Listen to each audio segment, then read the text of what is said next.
If this story finds you tonight, let me know where you're listening from and what thought is keeping you awake. Subscribe if these nights have become a quiet habit. Now, close your eyes, because beneath the largest forest on Earth, there are cities older than Rome, and no one knew they were there. Press your tongue to the roof of your mouth. Feel that ridge of tissue just behind your front teeth. Hold it there for a moment. That small pressure, that awareness of your own palate, is the beginning of something much larger. Because right now, thousands of miles from wherever you are lying, the roots of a Brazil nut tree are pressing against something hard in the dark soil. Something that is not rock. Something that is not natural at all. It is the rim of a clay vessel placed in the earth by human hands roughly 1,100 years ago. And it has been waiting there in silence ever since. The rain falls and falls. It has been falling for a very long time. Here is something strange. For most of the 20th century, the Amazon rainforest was considered one of the last truly wild places left on Earth. A green wilderness untouched by human ambition. Scientists, explorers, and governments all agreed on this. The Amazon was nature in its purest form, a cathedral of biodiversity that had evolved without interference over millions of years. The forest was simply too hostile, too wet, too nutrient-poor for any large human civilization to take root. This was not a fringe opinion. It was the consensus. Textbooks repeated it. Documentaries filmed sweeping aerial shots of unbroken canopy and narrated them with phrases about pristine wilderness. Conservation policy was built on this assumption. The entire framework for protecting the Amazon rested on the idea that had never been significantly altered by people. The forest was the original thing. Humans were the threat. The equation was simple, except it was wrong. In the early 2000s, a technology originally developed for military targeting systems was turned toward the jungle floor. LIDAR, which stand for light detection and ranging, fires millions of laser pulses from aircraft flying above the canopy. Most of those pulses bounce off leaves and branches, but some, a small fraction, slip through the gaps between the foliage and reach the ground. When you strip away all the returns from vegetation and keep only the ground-level data, something extraordinary appears. Straight lines, right angles, circular enclosures, raised causeways stretching for kilometers through what was supposed to be trackless swamp, plazas the size of football fields, defensive ditches 3 meters deep, road networks connecting settlement to settlement in precise geometric patterns that no natural process could produce. The sound of a single drop of water striking a broadleaf. Then silence. What LIDAR revealed beneath the Amazon canopy was not a scattering of small villages. It was not the remnants of a few hundred people eking out survival in a hostile environment. It was evidence of urban planning on a scale that rivaled medieval Europe. Entire regions of the Amazon, long dismissed as empty wilderness, turned out to be the overgrown ruins of a civilization that housed hundreds of thousands of people, perhaps millions. And the forest itself, the supposedly untouched wilderness, was their garden. Tonight we're going to walk through those hidden cities together. Whether you stay awake for every word or drift away somewhere in the middle, that is perfectly fine. This story will still be here. It does not need you to be alert. It only needs you to be comfortable. You are among a quiet community of people who close their eyes to the sound of old stories. Some of them are already asleep. Some of them are just arriving. All of them are welcome, and so are you. Let your shoulders drop. Let your jaw unclench. The cities beneath the trees have waited 1,000 years. They can wait a few minutes more. We begin in a place called Llanos de Mojos. It sits in the Beni department of modern Bolivia in the southwestern Amazon basin.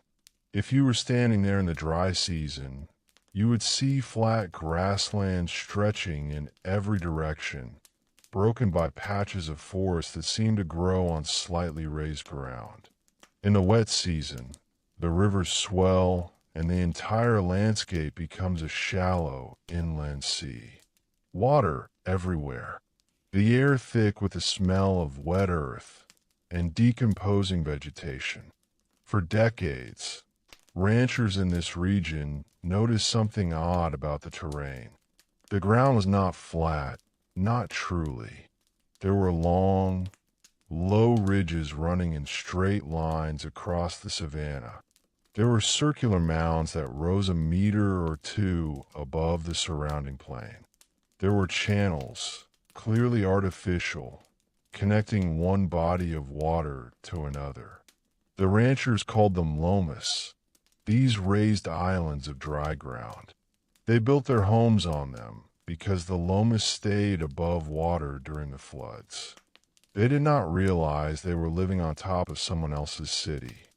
The first serious archaeological surveys of Llanos de Mojos began in the 1960s and 70s. A handful of researchers, mostly working with limited funding, began to map the raised earthworks by walking through them on foot. What they found was suggestive but incomplete. They could see that the landscape had been modified, but the scale was impossible to determine from the ground. You cannot see the shape of a city when you are standing inside it, especially when that city has been swallowed by forest and grass. The smell of wood smoke carried on a warm wind. Somewhere in the distance, the low rumble of thunder. It was not until 2022 that a team led by Heiko Permers used LIDAR to scan a region called Cotoca and Landeville in the Llanos de Mojos.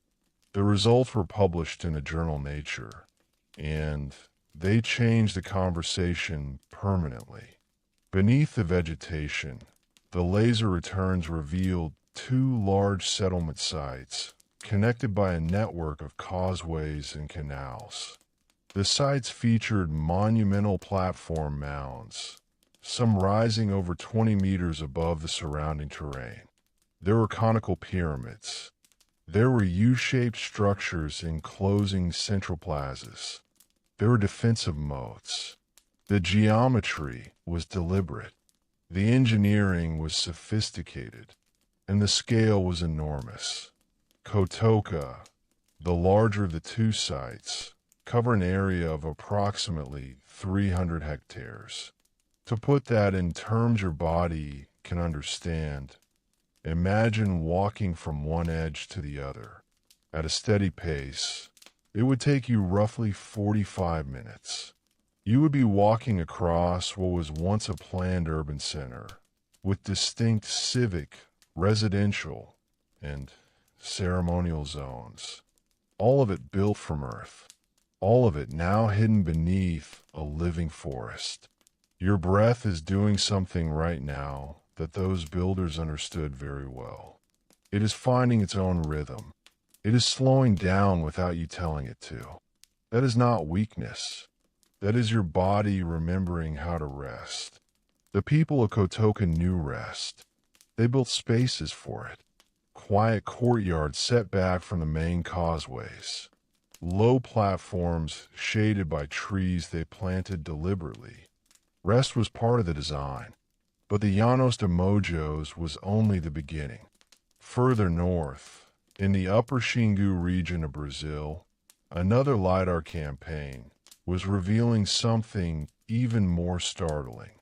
The archaeologist Michael Heckenberger had spent years working with the indigenous Kikuro people, who had long told him that their ancestors had lived in great walled towns connected by wide roads. Western science had been polite but skeptical. The Kikuro oral tradition was considered mythological. Interesting, but not evidence. LIDAR proved the Kikuro had been telling the truth. Beneath the forest canopy, the scans revealed a network of walled settlements arranged in precise galactic clusters. Each cluster consisted of a central town, surrounded by smaller satellite villages, all connected by roads that ran in straight lines regardless of the terrain. The roads were up to 50 meters wide. They were bordered by ditches and raised curbs. They radiated outward from the central plazas like spokes from a wheel. The pattern repeated across hundreds of square kilometers. A bird calling once, twice, then falling silent. The rustle of leaves and no wind. The Xingu settlements were not crude clearings in the forest. They were carefully planned communities with designated areas for different activities. Archaeologists found evidence of orchards, fish ponds, agricultural fields, and managed forest zones arranged in concentric rings around each settlement. The closest ring to the village center contained fruit trees and medicinal plants. The next ring held crop fields. Beyond that, managed forest. Beyond that, wilder forest used for hunting and gathering. The entire landscape was a gradient from human to wild, with no sharp boundary between the two. This is important. The Western concept of wilderness assumes a hard line between nature and civilization. Forest on one side, city on the other. But in the pre-Columbian Amazon, that line did not exist. The forest was the city was the forest. The two were woven together so completely that when the people vanished, the forest simply grew over the remains, and the next wave of outsiders saw only trees. Stand in any old growth section of the Amazon today, and you will find an unusually high concentration of useful species. Brazil nut trees, acai palms, cacao. These are not random distributions. They are the remnants of ancient orchards, still bearing fruit for no one. The forest remembers what the textbooks forgot. You carry a version of this thinking in your own life, even now. The idea that nature and culture are separate things, that the wild is what exists in the absence of people. That assumption shapes how you see parks, gardens, vacant lots, overgrown fields. It shapes how you see the Amazon. But the LIDAR data is asking you to reconsider. What if the most pristine-looking forest on Earth is actually the world's largest abandoned garden? The soft hiss of rain beginning to fall on broad leaves, 1,000 tiny impacts merging into one continuous sound. In 2024, a team working in the Upano Valley of eastern Ecuador published findings in the journal Science that pushed the timeline even further back. Using LIDAR, they identified a network of interconnected settlements dating to roughly 2,500 years ago. That makes them contemporaries of the early Roman Republic. The sites included rectangular platform mounds arranged around central plazas, connected by wide, straight roads. Some of the roads ran for over 25 kilometers without deviation. The Upano Valley sites were built by a culture that archaeologists call the Quilomote and later the Upano.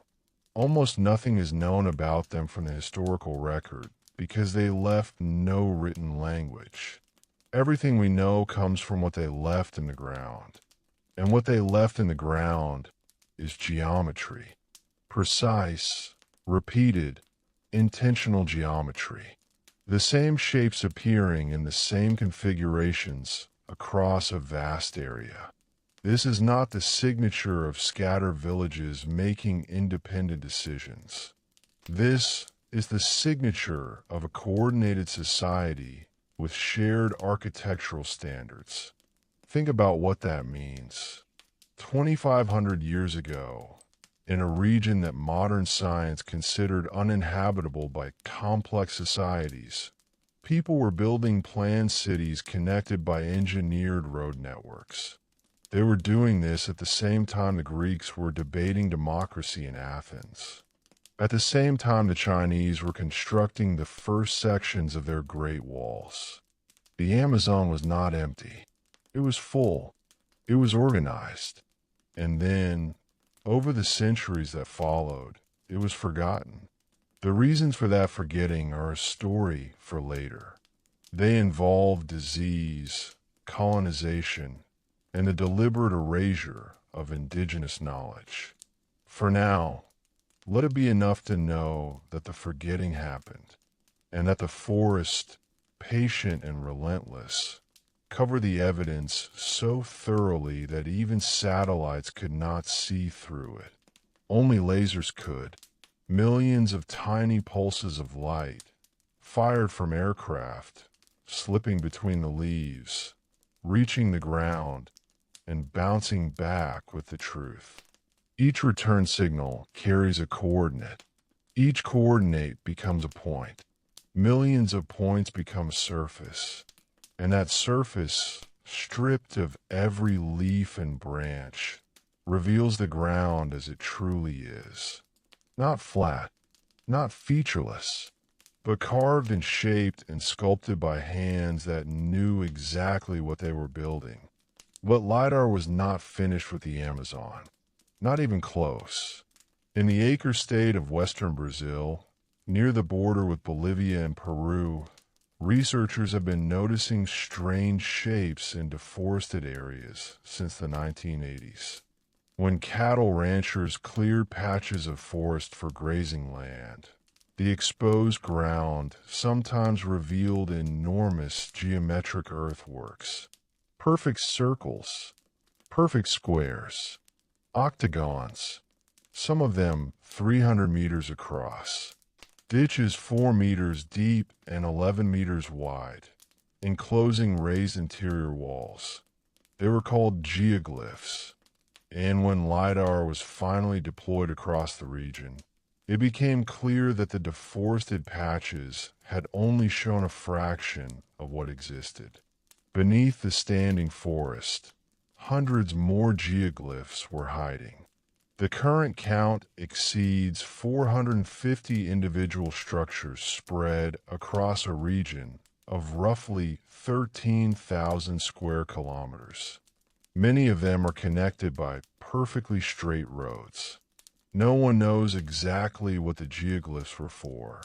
Some archaeologists believe they were ceremonial centers, used for gatherings and rituals. Others think they were defensive enclosures. A few have suggested they served as water management systems, channeling seasonal floods into controlled reservoirs. The truth is probably some combination of all three. What is not in dispute is the labor required to build them. Moving the volume of earth contained in a single large geoglyph would have required thousands of coordinated workers over months or years. The smell of turned soil, the sound of wooden tools striking clay, hands covered in red-brown earth, passing baskets of dirt from one person to the next in a chain that stretches from the bottom of the ditch to the top of the wall. This is not metaphor. This is what happened. This is the physical reality of construction before metal tools, before wheeled carts, before draft animals. Every cubic meter of those ditches was dug by hand and carried on human shoulders. Your hands have that same capacity. The tendons that run along the inside of your wrists, the ones you can feel if you flex your fingers right now, are the same tendons that gripped digging sticks in the Acre Basin 1,000 years ago. The engineering is gone, the knowledge is gone, but the body remains. And beneath the canopy, so do the shapes, waiting in the dark, drawn in the earth like a message written in a language we are only now beginning to read. The air cools slightly. Somewhere beneath you, the earth holds its old shapes in the dark, and you are breathing slowly, the way people have always breathed when they are finally ready to listen. The first clue was not found by a scientist. It was found by a farmer. In the early 1980s, a cattle rancher in the Brazilian state of Acre was clearing a patch of forest to expand his pasture. When the trees came down and the smoke cleared, he saw something in the exposed red earth that made no sense. A perfect circle, not a rough depression, not a natural sinkhole. A ditch cut with geometric precision, forming a ring roughly 300 meters in diameter. The walls were straight, the bottom was flat, and inside the ring, the ground was raised into a level platform. He did not call an archaeologist. He called his neighbor, and his neighbor came and looked and shrugged and said it was probably something the military had built. They went back to work. The ditch filled with grass. Cattle grazed over it. And for another decade, no one thought much about the perfect circle in the pasture. Rain tapping against tin roofing. The low sound of cattle shifting their weight in mud. But the circles kept appearing. Every time a new section of forest was cleared an acre, more geometric shapes emerged. Squares, rectangles, octagons, double ring enclosures with connecting avenues. By the late 1990s, a Brazilian archaeologist named Alceu Ranzi was flying over the region in a small plane and noticed the shapes from the air. He began cataloging them. He gave them a name that would stick: geoglyphs, earth drawings. He photographed them, mapped them, and published papers arguing that they were pre-Columbian in origin. The academic response was cautious. Some colleagues were interested. Others were skeptical. The Amazon, after all, was supposed to be empty. The physical evidence told a different story. When archaeologists finally excavated several of the Acre geoglyphs, they found cultural deposits in the ditches and on the platforms. Fragments of ceramic vessels, some decorated with intricate geometric patterns pressed into the wet clay before firing. Charcoal from cooking fires that could be radiocarbon-dated. Stone axes with polished edges. And most importantly, they found terra preta. Terra preta, black earth. This is one of the most remarkable substances in the history of human land management. Natural Amazonian soil is notoriously poor. It is acidic, leached of nutrients by millennia of heavy rainfall, and hostile to sustained agriculture. This is one of the main reasons scientists believe the Amazon could never support dense populations. You cannot feed a city with soil that will not grow crops. But terra preta is different. It is a deep, rich, black soil found in patches throughout the Amazon basin. It is loaded with charcoal, organic matter, pottery fragments, bone, and nutrients. It is dramatically more fertile than the surrounding natural soil. Some deposits are more than 2 meters deep, and it is entirely human-made.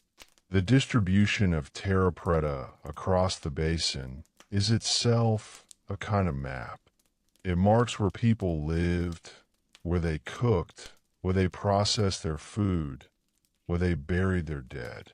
If you plotted every known terra preta site on a map of the Amazon, you would see a pattern that mirrors the LIDAR findings. The darkest, deepest deposits cluster along river bluffs, at the intersections of waterways, and on the raised mounds where settlements stood. The soil remembers the cities that the forest forgot. The smell of it is distinctive. If you have ever turned over a compost heap in late summer, that warm, dark, almost sweet scent of decomposition turning into something alive that is close. Terra preta smells like potential. It smells like someone very deliberately turned waste into wealth. The indigenous peoples of the Amazon created terra preta by incorporating charcoal, food waste, bone, and other organic materials into the soil over centuries. The charcoal component is crucial. Unlike regular organic matter, which decomposes quickly in tropical conditions, charcoal is stable. It persists in the soil for thousands of years. It acts as a sponge, holding water and nutrients that would otherwise wash away in the rain. And it provides a habitat for beneficial soil microorganisms that further enhance fertility. Here is the detail that should make you pause. Terra preta is self-renewing. Patches of it that were created 1,000 years ago are still more fertile than the surrounding soil today. In some cases, local farmers deliberately seek out terra preta deposits to plant their crops because the yields are so much higher. They are farming on soil that was engineered by people who died 500 years before Columbus was born. Your body knows something about this kind of long-term building. The calcium in your bones right now was not always yours. It cycled through soil, through water, through the roots of plants, through the bodies of animals, before it ended up in you. You are, in a very literal sense, made of earth that other hands once worked. A single bird singing a phrase of 4 notes, then repeating it. The sound of moving water, somewhere out of sight. But terra preta was only one piece of the puzzle. The second major category of physical evidence came from above. Satellite imagery, first from Landsat missions in the 1970s and later from higher resolution commercial satellites, began revealing linear features in the forest that were invisible from the ground. Straight lines of slightly different vegetation color running for kilometers through otherwise uniform canopy.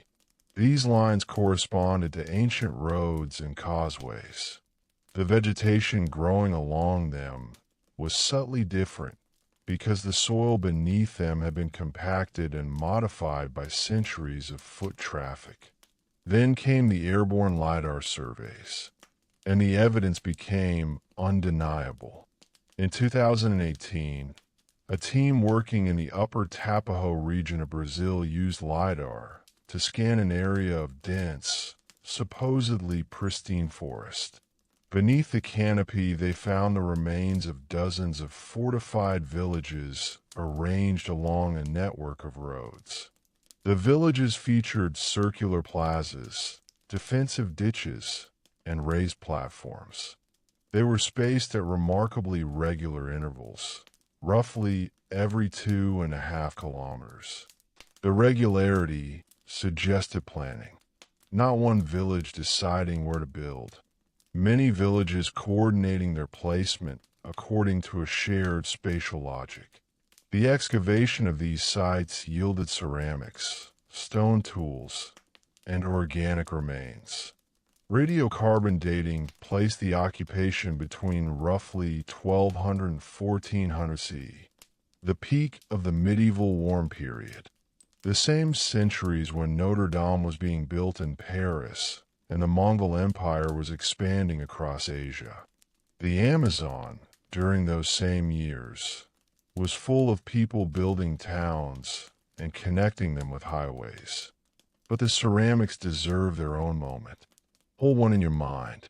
A fragment of a wide-mouthed cooking vessel, its outer surface pressed with a design of interlocking spirals. The clay is tempered with crushed shell, which means the potter ground up freshwater mussel shells and mixed them into the raw clay before shaping it. This was not laziness. It was engineering. The crushed shell prevented the vessel from cracking during firing by allowing steam to escape through microscopic channels. The person who made this pot understood the thermal behavior of clay at a level that would not be out of place in a modern ceramics workshop. The inside of the vessel is coated with a dark residue. Chemical analysis of similar residues from Amazonian sites has revealed traces of maize, manioc, chili pepper, and fermented beverages. These are not survival rations. These were meals. Stews simmered over low fires.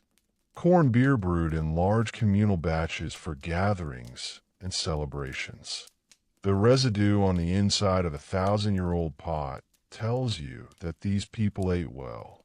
They ate together, and they drank to mark occasions that mattered to them.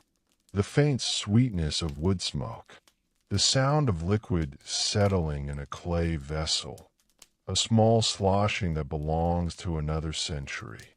Beyond the ceramics, the LIDAR scans revealed something about the road networks that only becomes apparent at scale.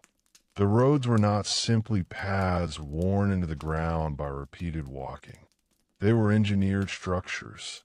In the upper Tapajos region, the roads featured raised surfaces built up with compacted earth and bordered by parallel ditches that served as drainage channels. In the Xingu, the roads were deliberately straightened, cutting through natural terrain features rather than following the path of least resistance. When a road encountered a stream, it crossed on a raised causeway rather than diverting around it. This matters because road engineering reveals political complexity. A footpath is made by individuals. A road is made by a society.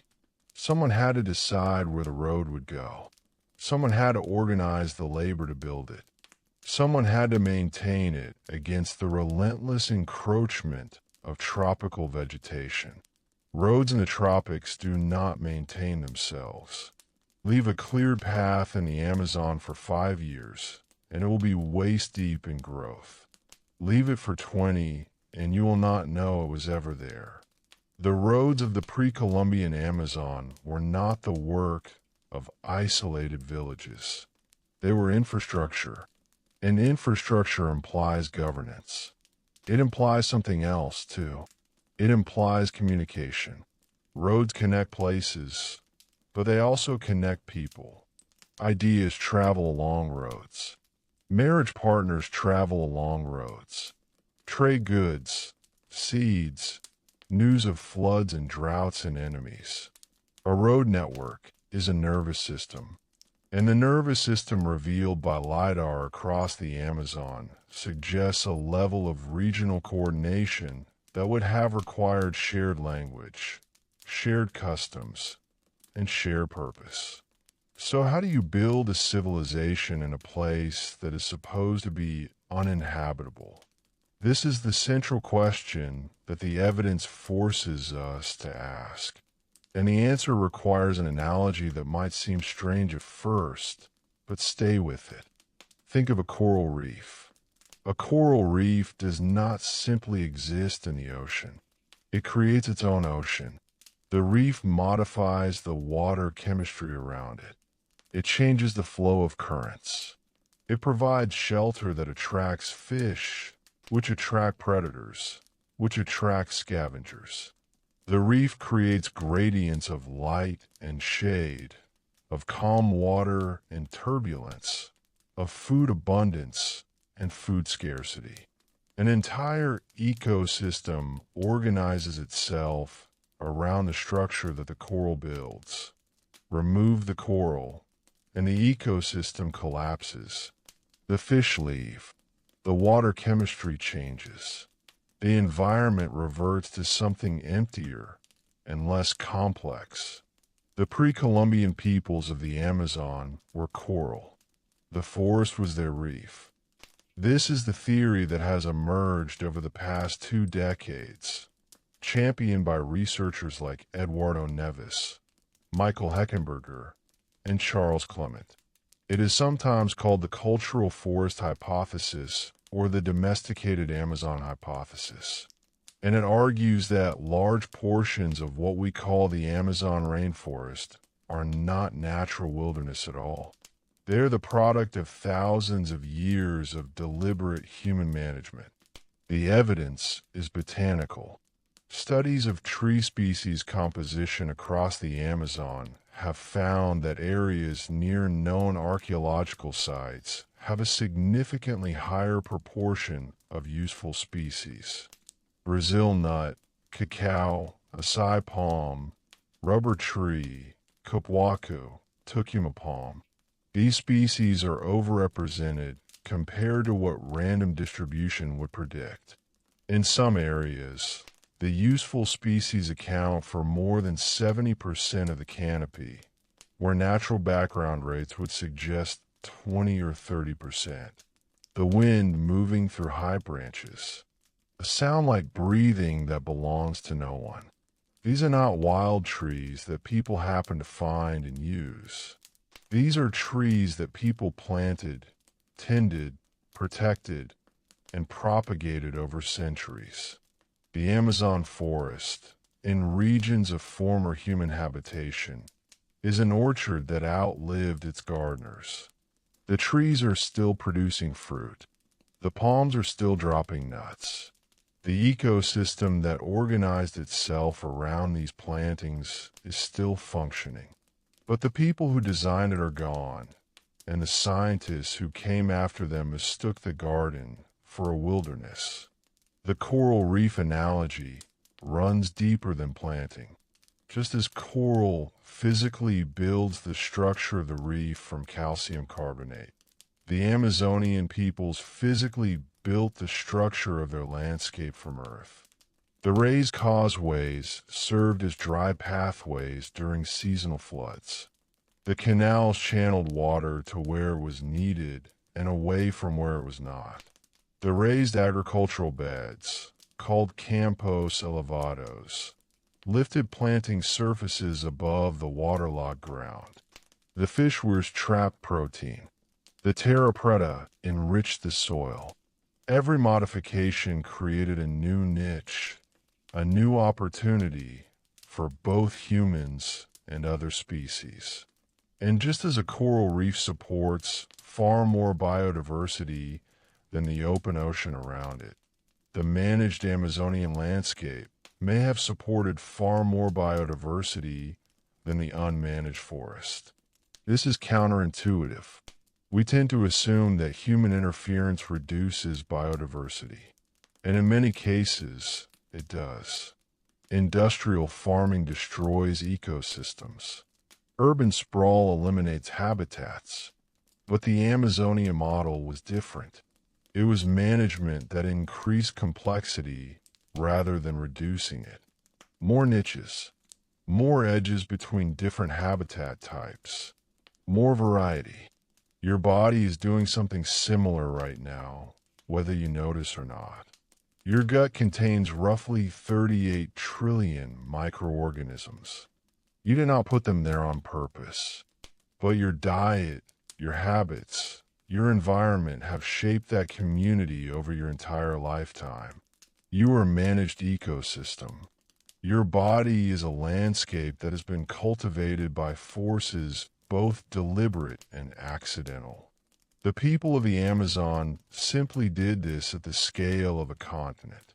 The theory has a name for the specific process by which this happened. It is called niche construction. The idea comes from evolutionary biology. An organism does not simply adapt to its environment. It modifies its environment. And those modifications change the selection pressures acting on the organism and on every other species in the area. Beavers build dams. Earthworms change soil chemistry. Humans burn, plant, dig, and build. The Amazon was not a backdrop against which human civilization played out. It was a co-creation. The people shaped the forest. The forest shaped the people. And the result was something that had never existed before and may never exist again. A low hum of insects, rising and falling in waves. The heat pressing down like a warm hand on the back of your neck. Consider what this means in practical terms. A family living in a managed forest did not need to clear land for farming in the way that European agriculture required. They did not need open fields of wheat stretching to the horizon. Instead, they walked through a forest that was, in effect, an enormous multi-story farm. Fruit trees formed the upper canopy. Smaller fruiting shrubs occupied the middle layer. Root crops and ground cover plants grew in the understory. Fish swam in engineered ponds connected to the river system by channels. The whole arrangement was vertical as well as horizontal. It produced food from the ground level to the treetops, and it required constant, skilled attention. This was not a set-it-and-forget-it system. It was more like conducting an orchestra of living things. Pruning here, planting there, burning a small patch to encourage new growth, harvesting selectively to maintain the balance. The knowledge required to manage such a system was vast, detailed, and passed from generation to generation through oral tradition. When the people died, the knowledge died with them, and the orchestra, left without a conductor, slowly fell out of tune. The coral reef analogy has one more layer that matters. When coral dies, the reef does not vanish immediately. The physical structure remains. Fish continue to shelter in it. Algae colonize the surfaces. The ecosystem persists for a while in a degraded state, running on the momentum of what was built before. But slowly, without the living coral to maintain and extend the structure, the reef erodes. The fish leave. The ecosystem simplifies. What was once a cathedral of interconnected life becomes a rubble field. This is what happened in the Amazon after European contact. The people died. Smallpox, measles, influenza, and a dozen other diseases swept through populations that had no immunity. Estimates vary, but many scholars now believe that between 90 and 95% of the indigenous population of the Americas perished within the first century of contact. In the Amazon, this meant that millions of people vanished from a landscape they had been managing for millennia. The gardens were abandoned. The causeways eroded. The fish weirs collapsed. And the forest, no longer pruned and shaped and planted by human hands, grew wild. It grew over the roads. It grew over the plazas. It grew over the pyramids. Within a few generations, the evidence was buried, and the newcomers who arrived later saw only trees. But this is not a settled story. Not yet. The LIDAR data has opened a door, but behind that door there are arguments. The first and most fundamental debate concerns population. How many people actually lived in the pre-Columbian Amazon? The old consensus, the one that dominated for most of the 20th century, put the number very low, perhaps 2 to 3 million across the entire basin. This estimate was championed by the archaeologist Betty Meggers, who argued in the 1950s that the Amazon was a counterfeit paradise. It looked lush, but its soils were too poor to support anything beyond small, dispersed, semi-nomadic groups. Her work was influential for decades. It shaped policy. It shaped conservation. It shaped how the world thought about the Amazon. The new estimates are dramatically higher. Based on the LIDAR evidence, the extent of terra preta deposits, and the archaeological record, some researchers now argue that the pre-Columbian Amazon supported between 8 and 20 million people. A few estimates go even higher. The archaeologist Michael Heckenberger has suggested that the Upper Xingu region alone may have supported populations comparable to medieval European cities. The quiet drip of condensation falling from leaf to leaf to leaf. A chain of small impacts descending through the canopy. The gap between 2 million and 20 million is not a rounding error. It is a fundamentally different picture of history. If the low estimates are correct, the Amazon was lightly populated, and the earthworks represent the maximum effort of small societies punching above their weight. If the high estimates are correct, the Amazon was one of the most densely settled regions on Earth, and its depopulation after European contact was one of the largest demographic catastrophes in human history. The debate is not just academic. It has implications for carbon cycling and climate science. When millions of people stopped farming and the forest regrew across abandoned agricultural land, those regenerating trees absorbed enormous quantities of carbon dioxide from the atmosphere. Some climate scientists have proposed that the reforestation of the Americas after indigenous depopulation contributed to the global cooling event known as the Little Ice Age, which began in the early 1600s. The estimated carbon uptake from this reforestation event has been calculated at roughly 7 billion tons. Enough to measurably reduce the concentration of carbon dioxide in the global atmosphere. If this is true, then the deaths of millions of indigenous Americans did not just reshape the Amazon. They reshaped the climate of the entire planet. The frost that killed crops in 17th century England. The frozen canals painted by Dutch masters. The harsh winters that starved armies across Europe. All of these may have been connected through a chain of cause and effect that spans hemispheres to the emptying of the Amazon. Your next breath contains carbon atoms that were once locked in the wood of those regenerating trees. The chemistry of the air you are breathing tonight is different because of what happened in the Amazon 500 years ago. You are inhaling history.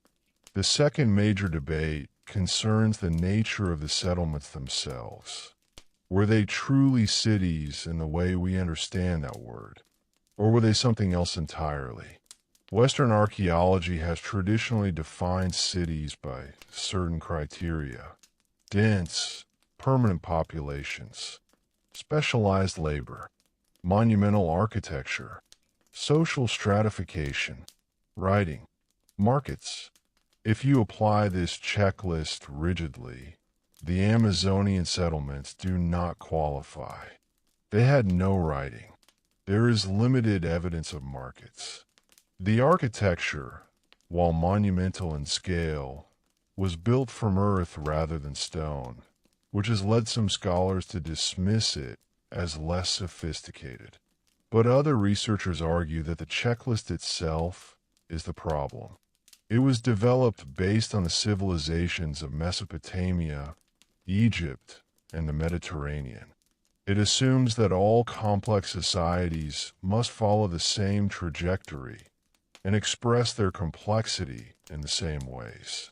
The Amazonian settlements may represent a different model of urbanism entirely, not concentrated in one spot, but distributed across a network, not built in stone, but grown in soil, not separated from the environment, but integrated into it. The term that has gained traction is garden city, not in the modern urban planning sense, but in a more literal way. These are cities that function as gardens. The infrastructure was biological as much as architectural.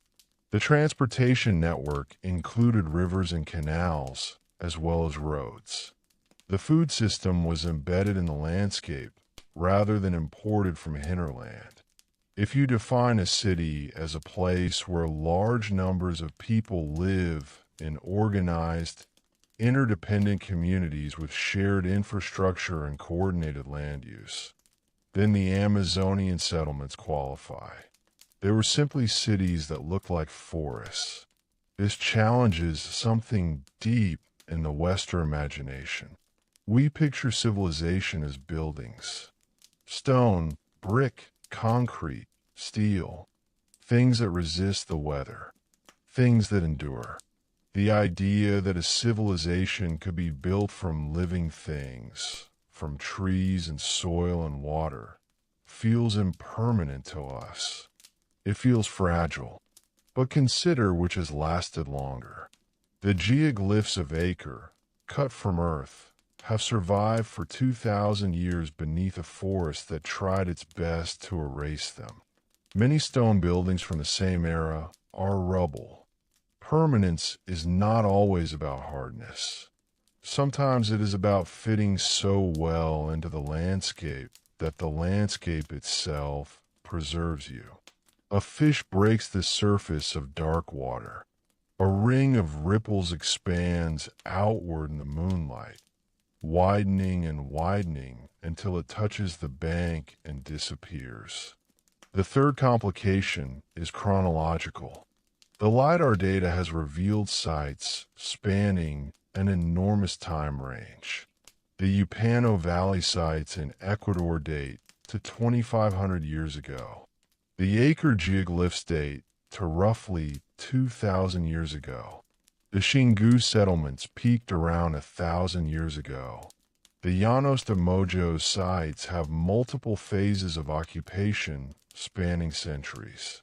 This raises the question of continuity. Were these sites part of a single, evolving tradition of Amazonian urbanism, or were they independent developments, separated by time and distance, that happen to converge on similar solutions?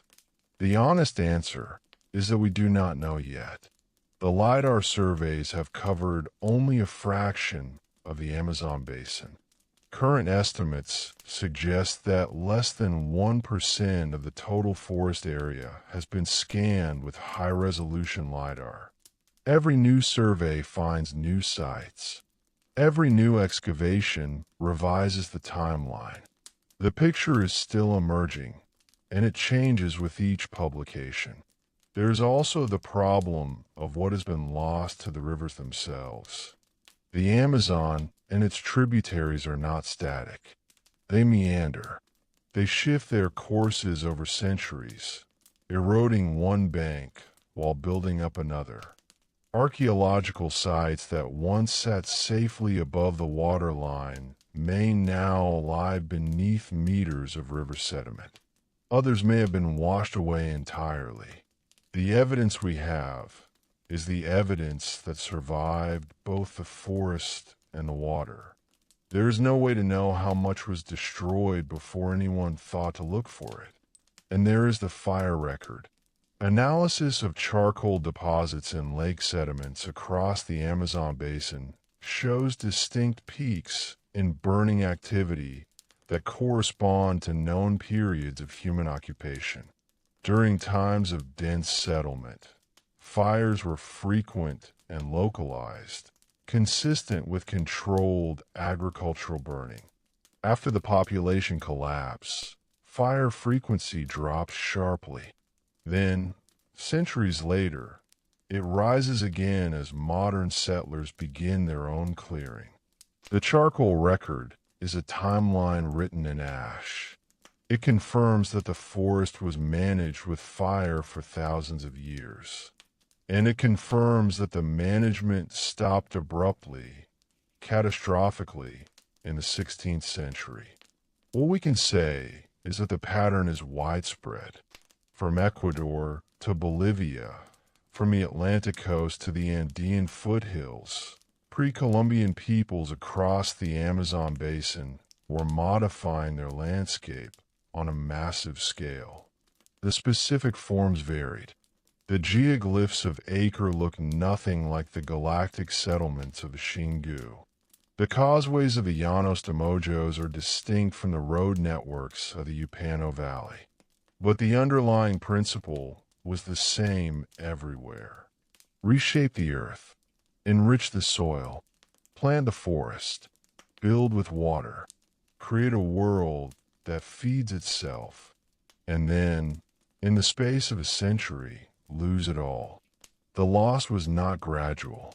It was not a slow decline, the kind that gives a civilization time to adapt, to downsize, to preserve its knowledge in reduced form. It was a collapse so sudden and so total that within 3 generations, the grandchildren of city builders were living in small, scattered groups with no memory of what their ancestors had created. The causeways grew over. The plazas filled with seedlings. The geoglyphs vanished beneath the roots. And the story of what had been there was carried only in fragments, in oral traditions that Western science dismissed as myth. There is a question that the evidence cannot yet answer. It is the question that keeps archaeologists returning to the Amazon year after year, flying LIDAR missions over uncharted forest, kneeling in muddy trenches with trowels and brushes. The question is simple. What else is still down there? The Amazon basin covers roughly 5.5 million square kilometers. Less than 1% has been surveyed with LIDAR. Every survey has found something. Not sometimes. Every time. There has not been a single LIDAR campaign in the Amazon that has come back empty. The implication is staggering. We have found hundreds of sites. There may be thousands more, perhaps tens of thousands. Cities, causeways, canals, and gardens that no living human has seen, hidden beneath the largest forest on Earth, waiting beneath the roots and the rain and the slow accumulation of 1,000 years of fallen leaves. The night deepens. The insects grow quieter, and somewhere far from here, a laser pulse fired from an aircraft slips between 2 leaves, strikes the ground, and bounces back carrying the coordinates of something no one expected to find. The data streams into a laptop on a folding table at a jungle airstrip. A researcher scrolls through the point cloud, stripping away the green, peeling back the centuries. And there, on the screen, glowing faintly in false color, another city emerges from the dark. Another set of straight lines in a place where straight lines should not exist. Picture this. It is roughly the year 1100. The place is the Upper Xingu, in what is now central Brazil. The dry season is ending.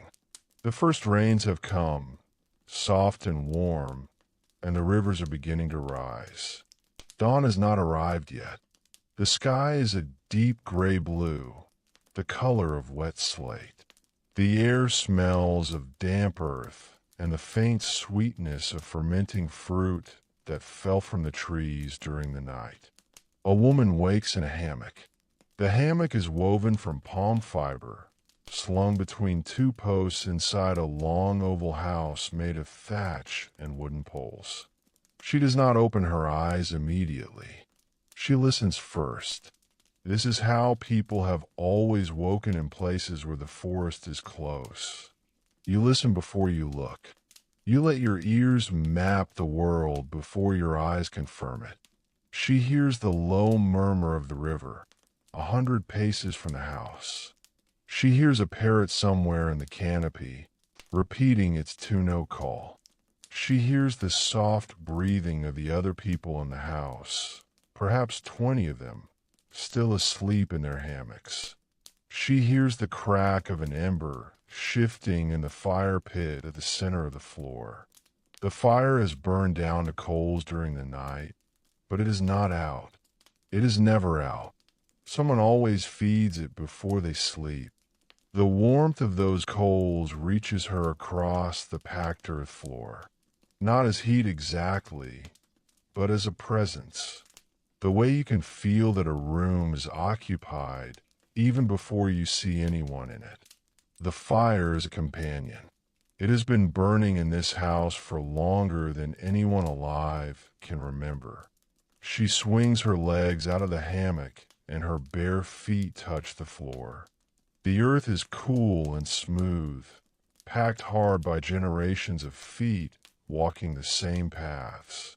She can feel the fine grit of it between her toes.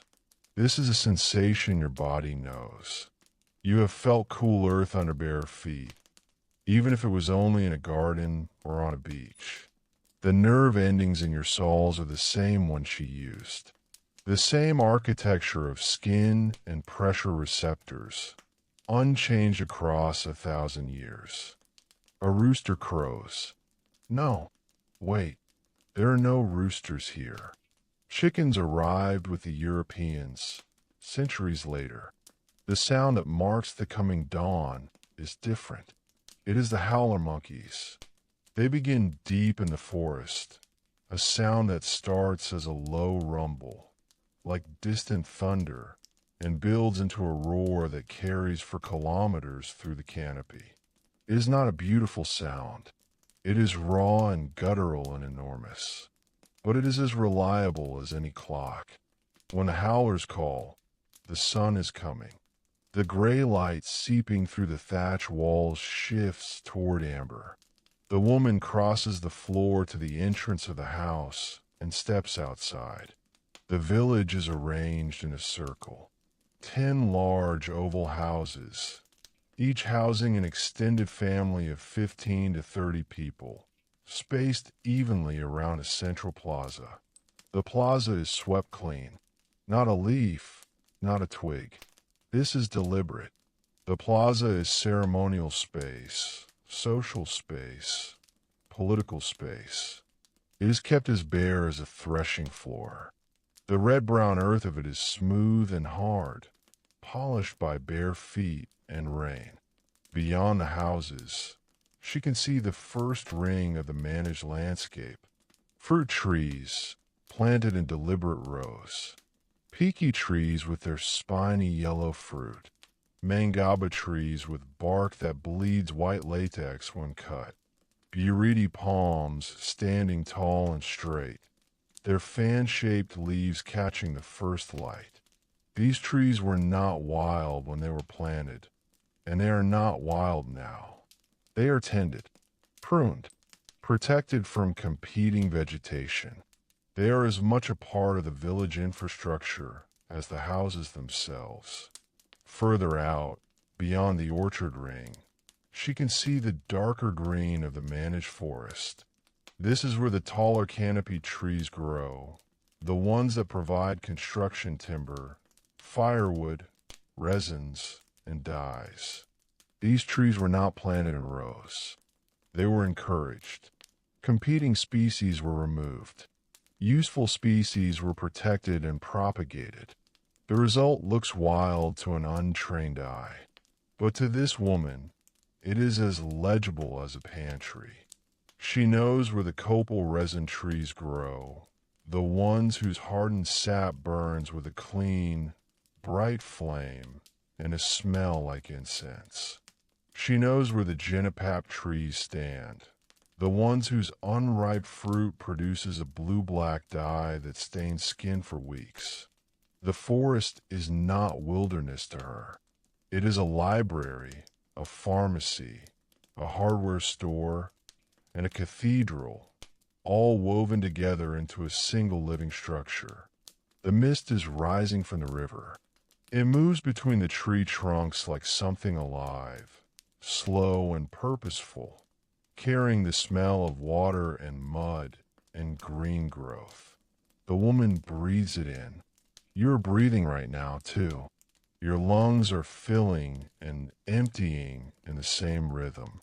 The air is different. The century is different. But the mechanism is identical. The same diaphragm pulling down, the same intercostal muscles lifting the ribs, the same oxygen crossing the same membrane into the same blood. She walks toward the river. The path is wide and well-worn, bordered on both sides by low plantings of medicinal herbs. She knows every plant by smell before she sees it. The sharp green scent of a crushed leaf that treats headaches. The bitter tang of a bark that reduces fever. The sweet, almost cloying smell of a flower used to ease the pain of childbirth. This pharmacy is alive and growing on either side of the path to the water. The sound of the river grows louder as she approaches. Not a roar, a steady, complex murmuring, the sound of water moving over stones and around the wooden posts of a fish weir that stretches partway across the current. The weir is a simple structure, a fence of sharpened stakes driven into the riverbed, angled to funnel fish into a basket trap at its downstream end. It was built by her grandfather. It is maintained by everyone. The fish it catches feed the village every day. She kneels at the river's edge and cups water in her hands. It is cool. It is brown with tannins leached from the forest floor, the color of strong tea. She drinks. The water tastes of earth and leaves and time. Downstream, the fish weir is already working. She can see the surface of the water dimpling where fish press against the woven barrier, confused by the obstruction, turning, finding the gap that leads them into the basket trap. By mid-morning, someone will wade out and empty the trap. There will be piripatinga, a broad-bodied fish with a flash of red on its belly. There will be matrincha, long and silver, with a taste that is clean and mild when roasted over coals. There will be smaller fish that the children will claim, threading them onto sticks and cooking them at the edge of the communal fire, eating them whole, crunching through tiny bones with their milk teeth. The river provides. It has always provided, but not by accident. The fish weir is positioned at a point where the current narrows between two submerged logs that were placed there deliberately generations ago to create exactly this acceleration of flow. Faster water means more oxygen. More oxygen means more fish. The placement of those logs was an act of engineering as calculated as the position of a dam. It just does not look like engineering to anyone who is not taught to see it. Somewhere behind her, in the village, a child laughs. The day has begun. The morning meal is manioc. It is almost always manioc. This starchy root, pulled from the earth in thick brown tubers, is the foundation of everything. But calling it simply a root undersells what it represents. Manioc was domesticated somewhere in the southwestern Amazon at least 8,000 years ago. Over those millennia, indigenous cultivators developed hundreds of distinct varieties, each adapted to different soils, different moisture levels, different growing seasons. Some varieties could be harvested in 6 months. Others needed a year. Some thrived in sandy soil. Others preferred the heavy clay near rivers. The diversity was deliberate. It was insurance against crop failure. If the rains came late and one variety failed, another would survive. But manioc in its raw form is dangerous. The wild varieties contain cyanogenic glycosides, compounds that release hydrogen cyanide when the cells are crushed. Eat raw bitter manioc, and you'll be poisoned. The processing required to make it safe is elaborate, time-consuming, and precise. It is also one of the most remarkable examples of indigenous food science anywhere in the world.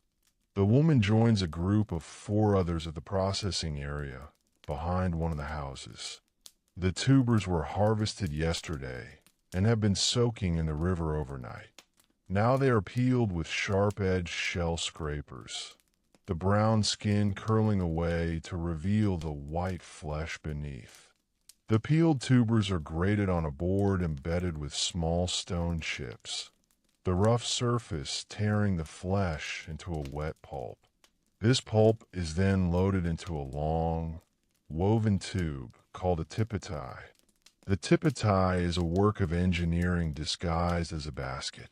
It is a cylinder of woven palm fiber, open at the top and closed at the bottom, with a loop at each end. When you hang it from a beam and pull down on the lower loop, the weave tightens and compresses the pulp inside, squeezing out the liquid.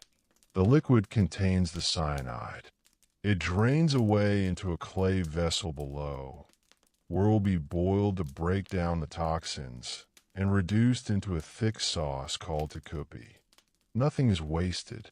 Even the poison becomes food.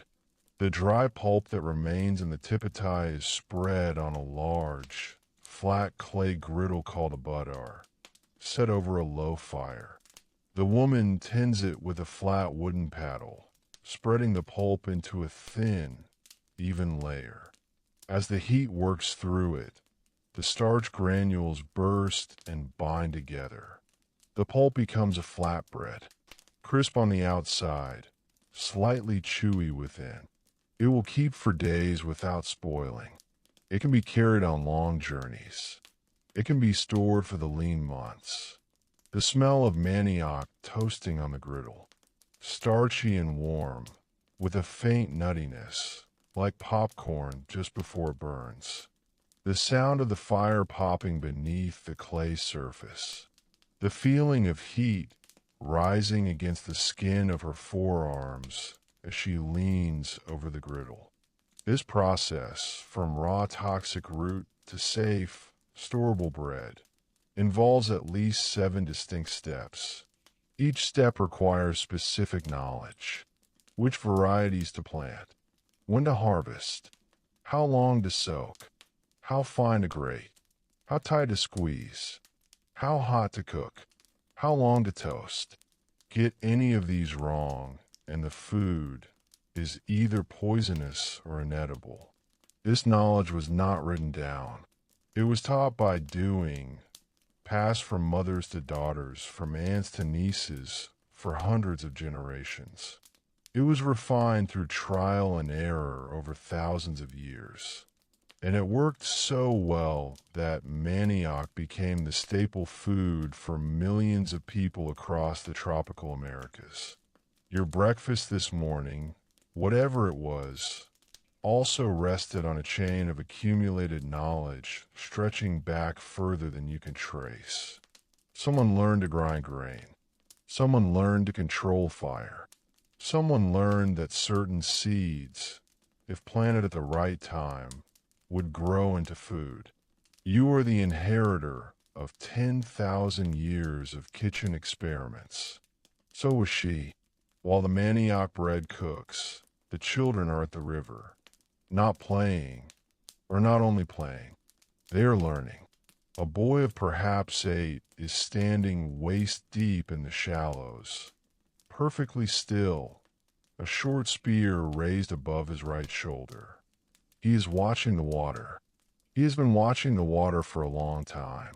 Patience is the first skill a fisherman learns, and he is learning it now, in water that is the same temperature as his skin, with mud between his toes and the current pulling gently at his legs. He strikes.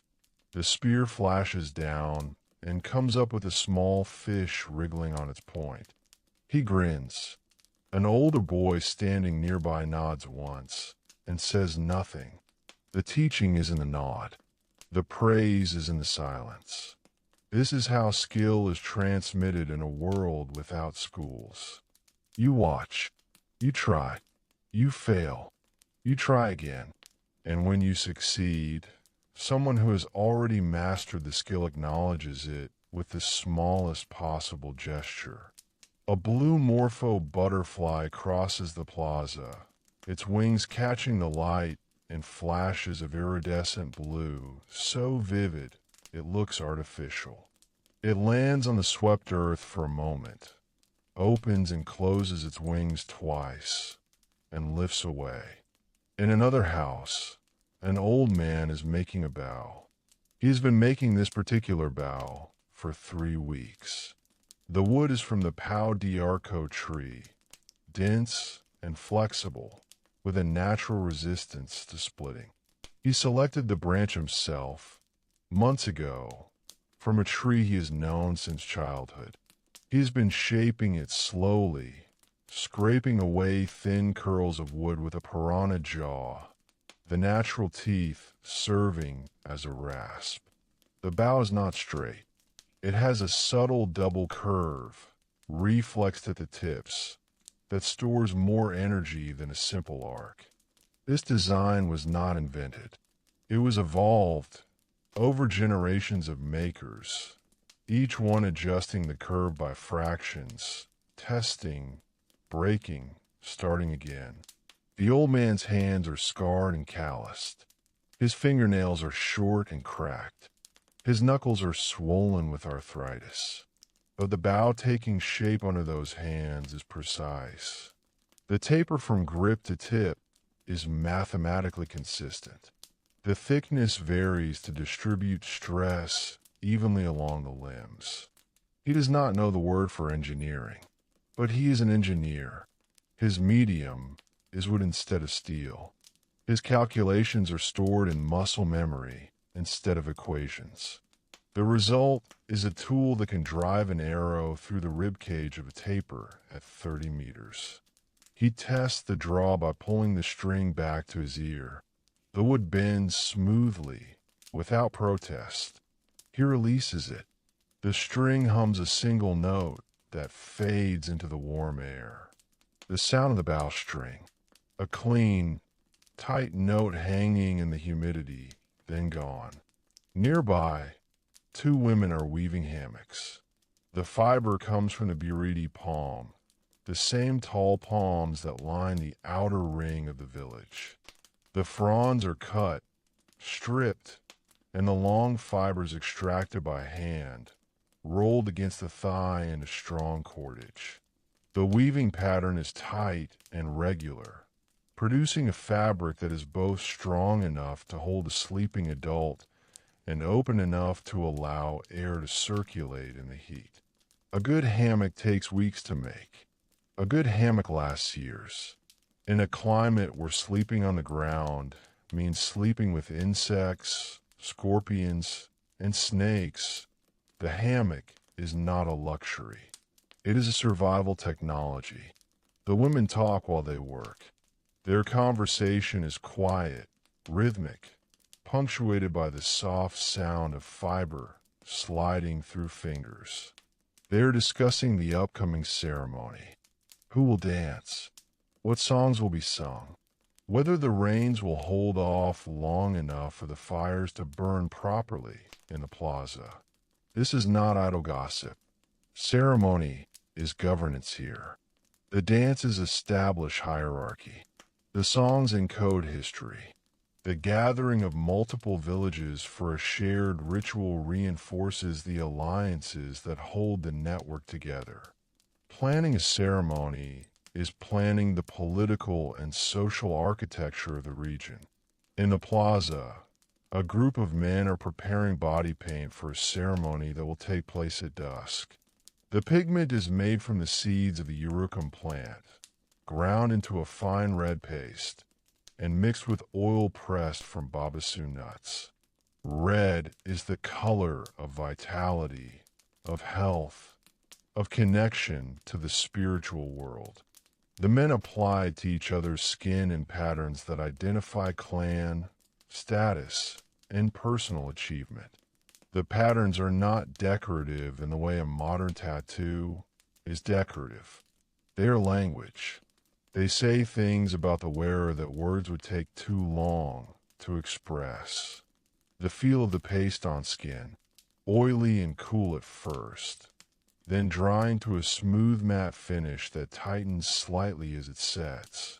The smell of urucum is earthy and faintly peppery. The smell of babassu oil is sweet, almost coconut-like. Together, they create a scent that anyone in this village would recognize instantly as the smell of ceremony. The smell of something important about to happen. The ceremony never comes. It begins as a sound, not the howler monkeys, not the river, not the birds. A human sound, coming from the direction of the eastern causeway. Someone is running fast, bare feet slapping the hard-packed surface of the road. This is unusual. People do not run on the causeways unless something is wrong. The causeways are for walking, for carrying loads, for the steady measured pace of daily travel between settlements. Running means urgency. Running means news that cannot wait. A young man appears at the edge of the plaza. He is breathing hard. His skin is sheen with sweat. He speaks quickly to the men with the body paint. Their hands stop moving. The paste dries on their fingers, unfinished. The news is from a settlement 2 days' travel to the east, connected by a causeway that runs straight through managed forest and across a raised bridge over Seasonal Creek. People there are sick, not the usual sickness, the fevers and stomach troubles that come and go with the seasons. Something different, something that begins with a terrible headache and a fever that does not break. Then the rash, small red spots that appear on the face and spread to the chest and arms and legs. The spots fill with fluid. They become blisters. The blisters become pustules. And then, in many cases, the person dies. No one in this village has seen this disease before. No one in any village has seen it. The word for it does not exist in their language. It has no name because it has no precedent. It arrived from somewhere beyond the known world, carried along trade routes that connected the deep Amazon to the coast, where strange men with pale skin and metal tools had arrived in enormous floating houses. The woman who woke at dawn and drank tea-colored water from the river is standing at the edge of the plaza. She is watching the young messenger. She does not understand yet what is happening. None of them do. How could they? They have no concept of a pathogen, no germ theory, no understanding of how a virus replicates and spreads. They know sickness. They have remedies for sickness. The herds along the path to the river treat dozens of ailments. But those herbs evolved alongside the people who use them. They were developed to fight diseases that have existed in this ecosystem for thousands of years. They have no answer for something that arrived on a ship from across the ocean. The air changes, not the temperature, not the humidity, something else. A quality of attention that shifts across the village like a shadow passing over the sun. The children stop playing in the river. The old bow maker sets down his piranha jar rasp. The women at the manioc griddle lift their paddles and stand still. Everyone is listening to the messenger. Smoke rises from the cooking fire in a straight, undisturbed column. There is no wind. Smallpox, that is the name the disease will eventually be given, though not by these people.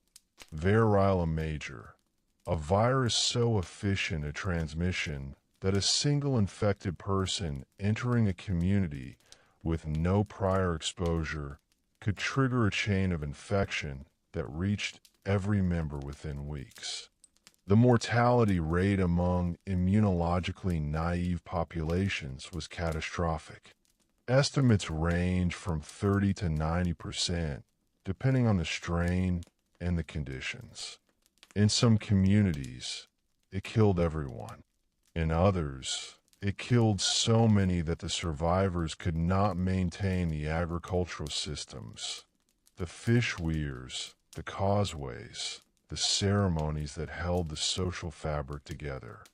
The survivors did not merely lose people. They lost the knowledge that those people carried. The bowmaker dies, and no one remembers the exact curve. The herbalist dies, and the names of the plants along the river path are forgotten. The chief dies, and the alliances encoded in his memory dissolve into confusion.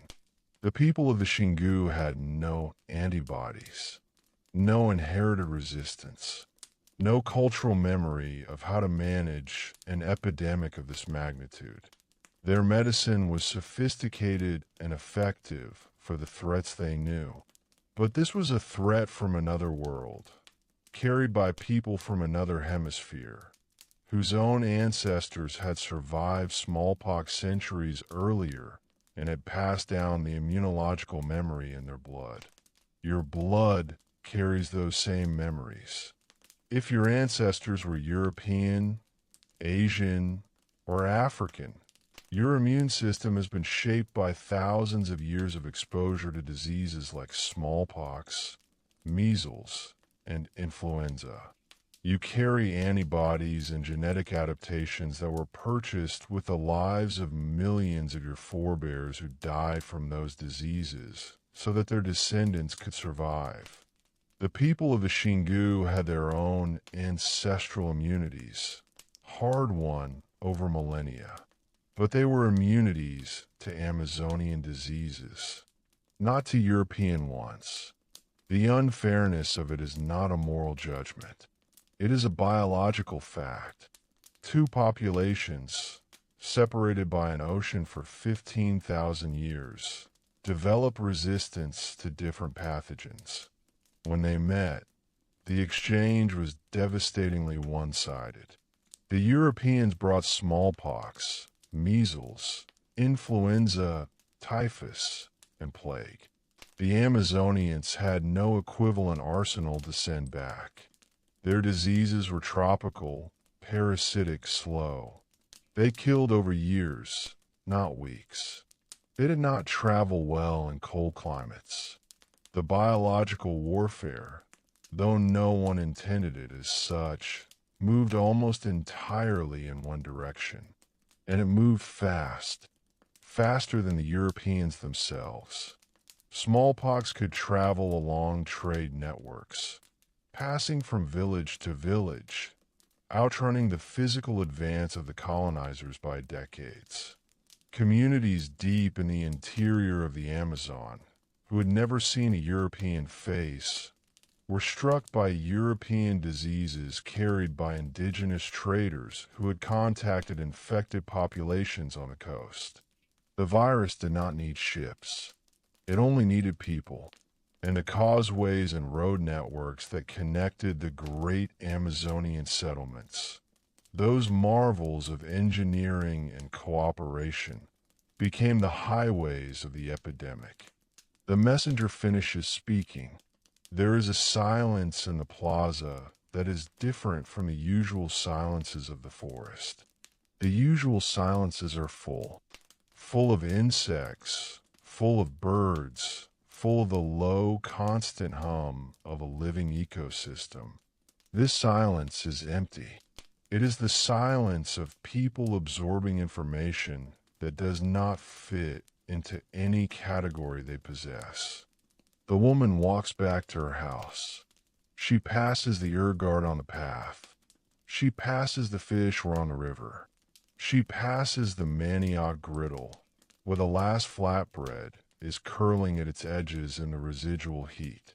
Everything is exactly as it was an hour ago. The howler monkeys are quiet now. The mist has burned off. The sun is fully up. warming the red earth of the plaza and the thatch roofs of the houses and the leaves of the peaky trees in their orderly rows. She does not know that within a generation, this village will be empty. The houses will collapse. The plaza will sprout with weeds, and then with saplings, and then with trees. The causeways will soften and blur and sink into the mud. The fish will rot and wash downstream. The manioc gardens will go to seed and then to forest. The fruit trees will remain, still producing, still dropping their fruit on the ground where no one gathers it. The terra preta beneath the village will remain, too, dark and fertile, and waiting for hands that will not come. She does not know any of this. She knows that people are sick in the eastern settlement. She knows that the ceremony has been postponed. She knows that the manioc bread needs to be taken off the griddle before it burns. She tends to what is in front of her. This is what people do. This is what people have always done. The catastrophe is still abstract, still distant, still someone else's problem. The bread is real. The fire is real. The smell of toasting starch is real. And perhaps there is wisdom in that. Perhaps the only sane response to the incomprehensible is to return to the immediate, to the thing you can touch, the task you can complete, the person standing next to you who needs feeding. The world may be ending, but the bread still needs to come off the griddle. The children still need to eat. The fire still needs tending. These small acts of maintenance, of care, of ordinary devotion to ordinary things are not denial. They're the deepest form of courage. The courage to keep going when the ground beneath you has begun to shift. She lifts the flatbread with her wooden paddle and sets it on a woven mat to cool. The forest stands around the village in its rings of decreasing wildness. Orchard, garden, managed woodland, hunting ground, wilderness, each ring a different shade of green, a different density, a different relationship between human intention and natural process. From above, if you could see it from above, the whole thing would look like a target. Concentric circles with a village at the center, a geometry of belonging. Within a century, the geometry will be invisible. The rings will merge. The gradients will collapse in a uniform canopy. And 500 years later, a machine will fly overhead, firing pulses of light through the leaves, and the ground beneath will give up its secret. The straight lines, the raised platforms, the perfect circles, the ghost of a world that knew how to build with the living earth and was repaid with silence. But that is later. For now, the bread cools, the fire burns, and the woman sits in the doorway of her house, watching the children come up from the river with fish on a string, their bare feet leaving prints in the red earth of the next rain will wash away. There is a satellite image taken in 2023 that you can find online if you look for it. It shows a section of the Brazilian Amazon near the border of Acre and Rondônia states. The image is split down the middle. On the left side, unbroken forest, dense, dark green, textured with the crowns of 1,000,000 trees. On the right side, cattle pasture, bare red earth, dotted with the pale shapes of livestock, crisscrossed by dirt roads. The boundary between the two halves is perfectly straight. It follows the edge of a property line, drawn on a map in some government office, enforced by chainsaw and fire. The line is as sharp as a wound. In 2024, the Brazilian National Institute for Space Research reported that approximately 10,000 square kilometers of Amazon rainforest were cleared in a single year. That is an area roughly the size of Lebanon.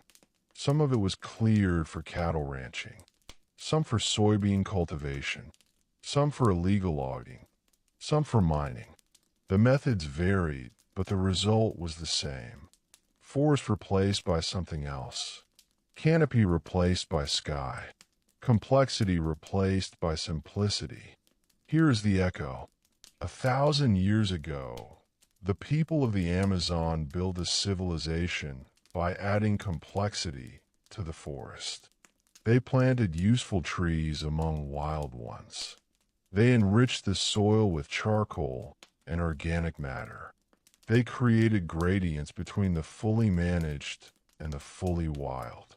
They increased the number of species in their immediate environment by cultivating dozens of food plants alongside hundreds of wild ones. Their intervention made the forest more diverse, not less. Modern deforestation does the opposite. It removes complexity. It replaces a system containing thousands of interacting species with a system containing one.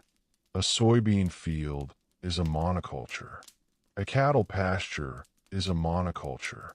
Where there were jaguars and harpy eagles and poison dart frogs and orchids and bromeliads and fungi and beetles and ants and a web of relationships so intricate that science has not finished mapping it, there is now grass. One species of grass, grown to feed one species of cattle, sold to feed one species of primate that believes itself to be the most intelligent organism on the planet. The irony is heavy enough to sink into the earth like rain. The pre-Columbian Amazonians faced the same fundamental challenge that modern Brazil faces. How do you feed a large population using tropical forest land? Their answer was to work with the forest, reshaping it gradually into a productive landscape that maintained its ecological integrity. The modern answer has been to remove the forest entirely and replace it with temperate agricultural models imported from Europe and North America. Models designed for flat, open landscapes with deep fertile soil and moderate rainfall. Models that do not work well in the tropics without massive inputs of fertilizer, pesticide, and irrigation. The data is stark. Studies of deforested Amazonian land show that soil fertility declines sharply within 3 to 5 years of clearing. Without the constant recycling of nutrients provided by the forest ecosystem, the thin tropical soil is quickly leached by rain.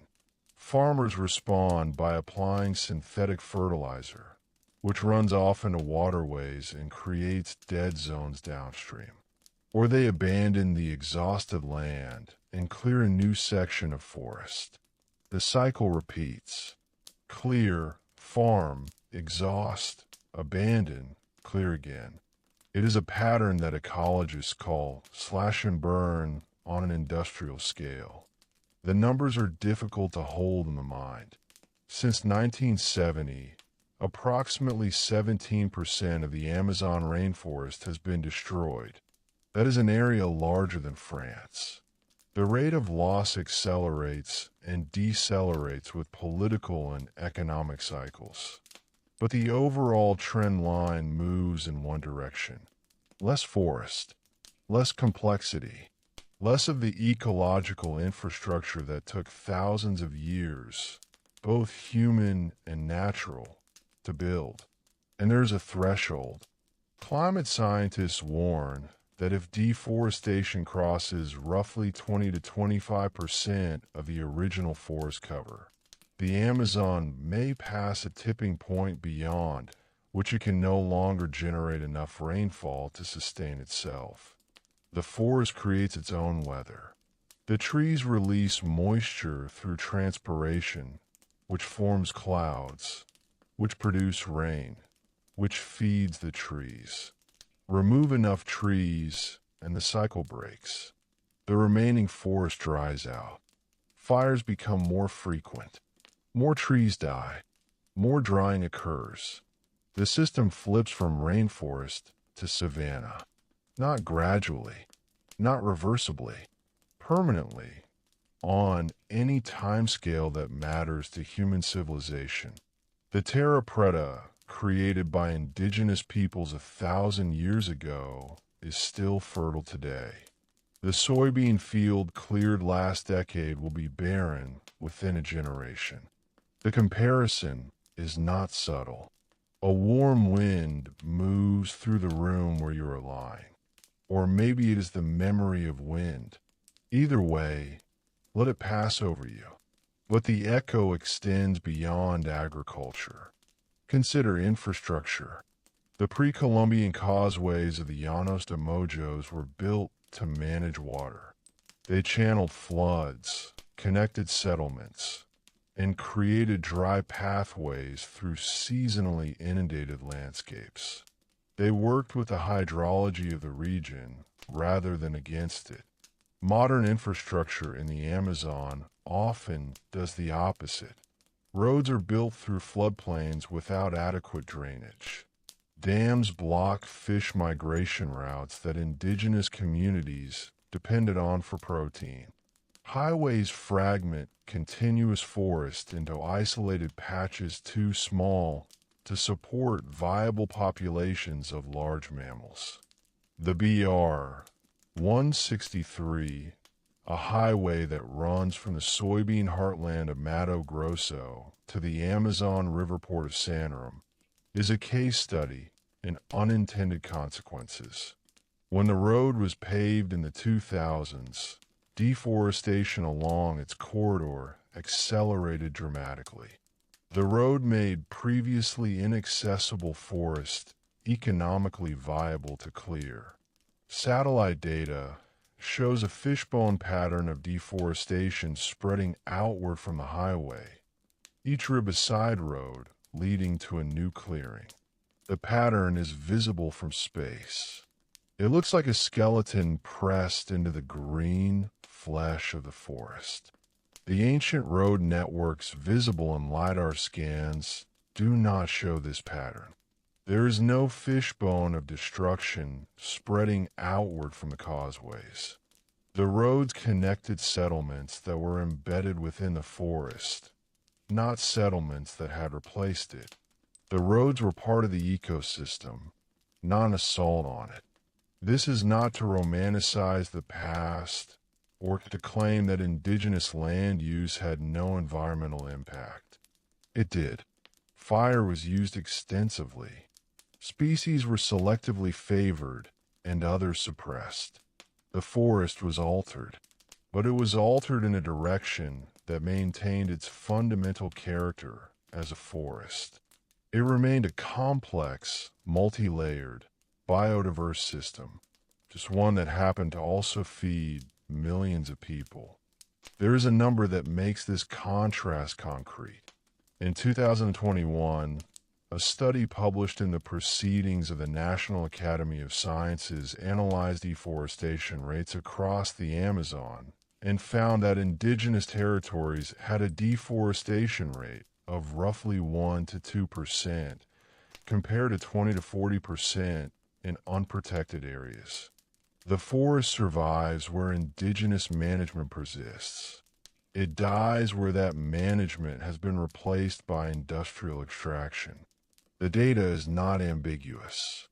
The people who learn from the old tradition of building with the forest are the most effective guardians it has.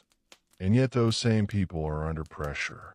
Their lands are invaded by illegal miners and loggers. Their rivers are poisoned with mercury from gold extraction. Their legal protections are weakened and reinstated and weakened again with each change of government. They are fighting to protect a landscape that the rest of the world only recently discovered was ever anything other than empty wilderness. The cruelty of the situation is precise. The people who built the cities beneath the canopy are now defending the canopy from a civilization that does not believe the cities existed. Your body is listening to this in a room that would have been unimaginable to the woman we followed through her village in part 3. The air around you has been heated or cooled by a machine. The light, if there is any, comes from a device powered by electricity generated at a plant you have never seen. The sounds reaching your ears, apart from this voice, are the sounds of a built environment. The hum of a refrigerator, the distant murmur of traffic, the high-pitched whine of electronics that you have learned to ignore so thoroughly that you only notice it when the power goes out and the silence rushes in like water filling a hole. You are a perfectly designed organism living in the wrong century. This is not a criticism. It is a description.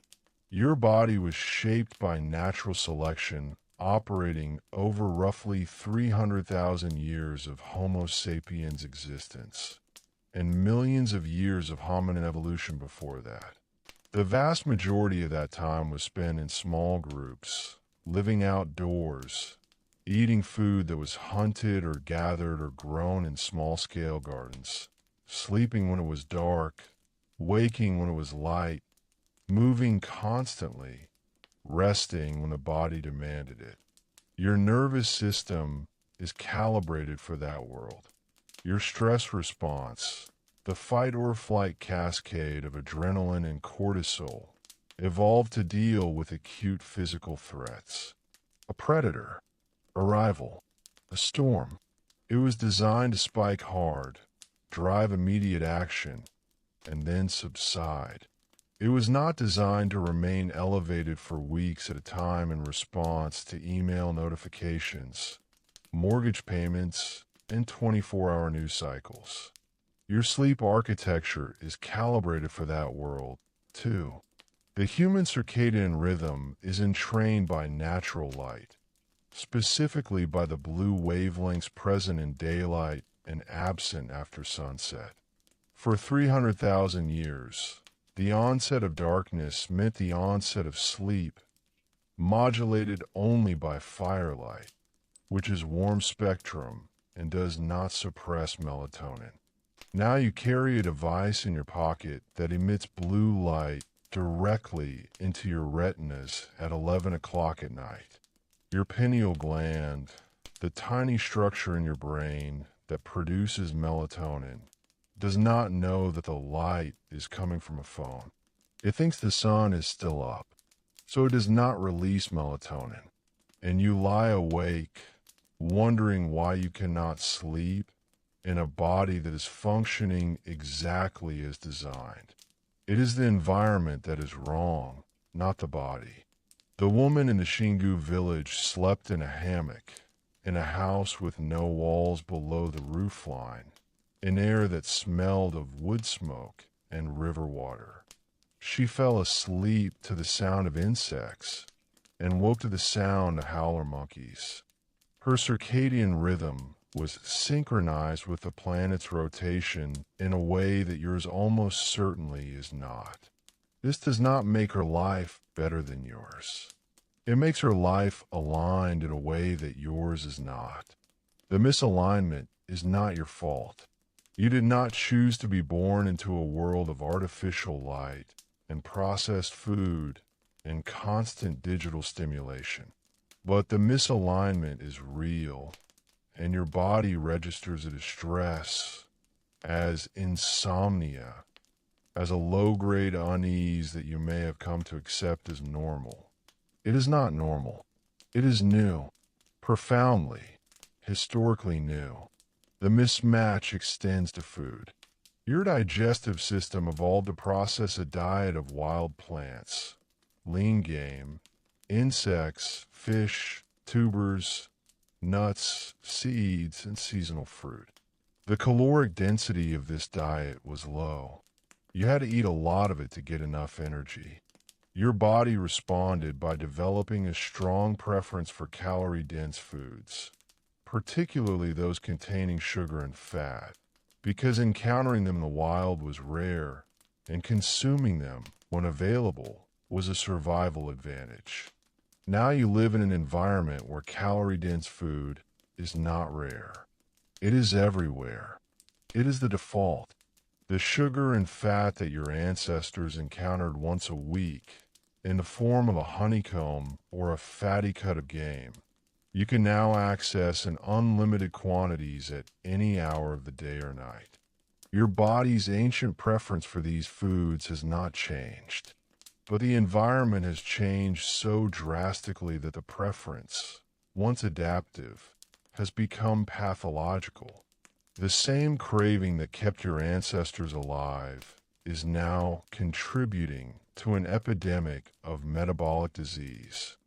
You are not weak for wanting sugar. You are obedient. Obedient to instructions written into your DNA by 10,000 generations of people who needed every calorie they could find. The instruction made sense in the world it was written for. It does not make sense in a world where a single convenience store contains more concentrated sugar than an entire Amazonian village would have encountered in a year. But the instruction has not been updated. Evolution does not issue patches.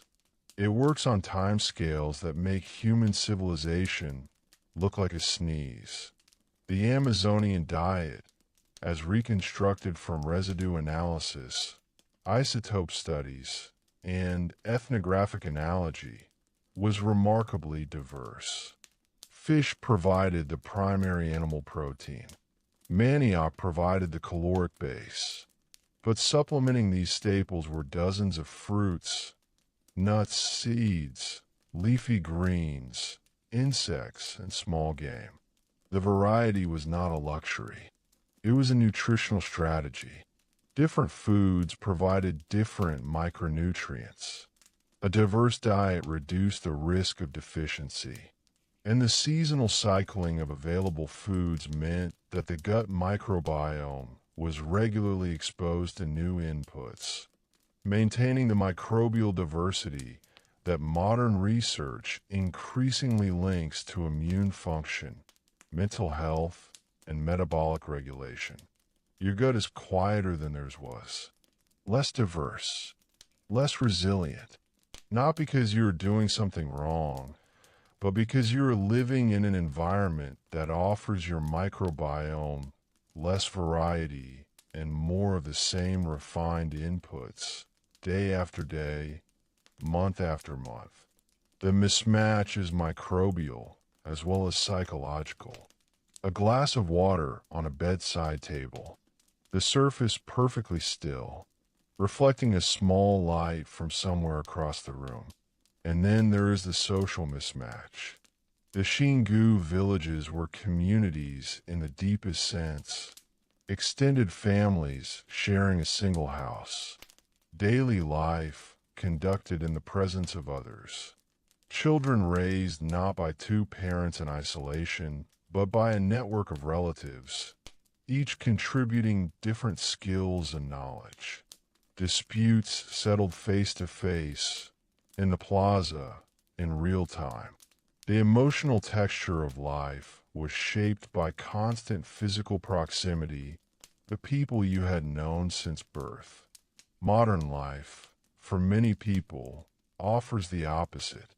Physical isolation combined with digital connection. Relationships maintained through screens. Communities defined by shared interests rather than shared geography. You can have 1,000 followers and no one to help you move a couch. You can be in constant communication with people around the world and go days without touching another human being. Your nervous system, evolved for small group living, registers this arrangement as abnormal. The loneliness epidemic that public health researchers have identified in recent years is not a character flaw. It is an environmental mismatch. You are a village animal living in a world that has eliminated the village. Consider the simple act of eating together. In the Xingu village, meals were communal. The manioc bread was made in quantities that fed the entire household. Fish from the weir were distributed according to kinship obligations. Eating was a social act, embedded in a web of reciprocity and relationship. You ate with people. You shared with people. The act of feeding yourself was inseparable from the act of maintaining your bonds with others. Now think about your last meal. There's a reasonable chance you ate it alone, or in front of a screen, or standing in a kitchen, quickly between tasks. The food itself may have been excellent, but the context was stripped. The social architecture that once surrounded the act of eating has been disassembled, piece by piece, by the pressures of modern work schedules, urban design, and the simple fact that it is now possible to feed yourself without interacting with another human being at any point in the process. You can order food on a screen, have it delivered by a stranger, and eat it in silence. Every caloric need met. Every social need ignored. This is not a lecture. It is a recognition. Your body notices what your mind has learned to overlook. The slight tension in your chest when you eat alone. The way a shared meal with people you care about leaves you feeling not just fed but held. These responses are not sentimental. They are biological. They are the residue of 300,000 years of communal eating, encoded in your nervous system, still firing in a world that has made communal eating optional. But here's the part of the story that matters most. You are still here. Not you specifically, though that is also true. Humanity, the species. After every catastrophe described in this story, after the plagues and the collapses and the forgettings, the species survived. Not because we were the strongest or the fastest or the most ferocious. We were none of those things. We survived because we did something that no other species on this planet has ever done with the same consistency and scale. We cooperated. The causeways of the Llanos de Mojos were not built by individuals. They were built by communities. Thousands of people coordinating their labor over years, moving earth by the basketful, maintaining structures that benefited everyone. The geoglyphs of Acre required the same. The road networks of the Xingu required the same. The terra preta soils required generations of people in the same place, adding their ways to the same patch of ground, building something that no single lifetime could accomplish. None of this was possible without cooperation, without trust, without the ability to set aside immediate self-interest for long-term collective benefit. This capacity is not cultural. It is biological. It is in your body right now. The oxytocin system in your brain, the neural circuits that produce feelings of trust and bonding, the mirror neurons that allow you to feel what another person is feeling, the capacity for language that lets you coordinate action with people you cannot see. These are not optional features. They are core hardware. They evolved because the individuals who had them survived and reproduced at higher rates than those who did not. You were descended from a long line of cooperators. Every ancestor in your lineage, stretching back hundreds of thousands of years, was someone who could work with others. The loners did not make it. The selfish did not make it.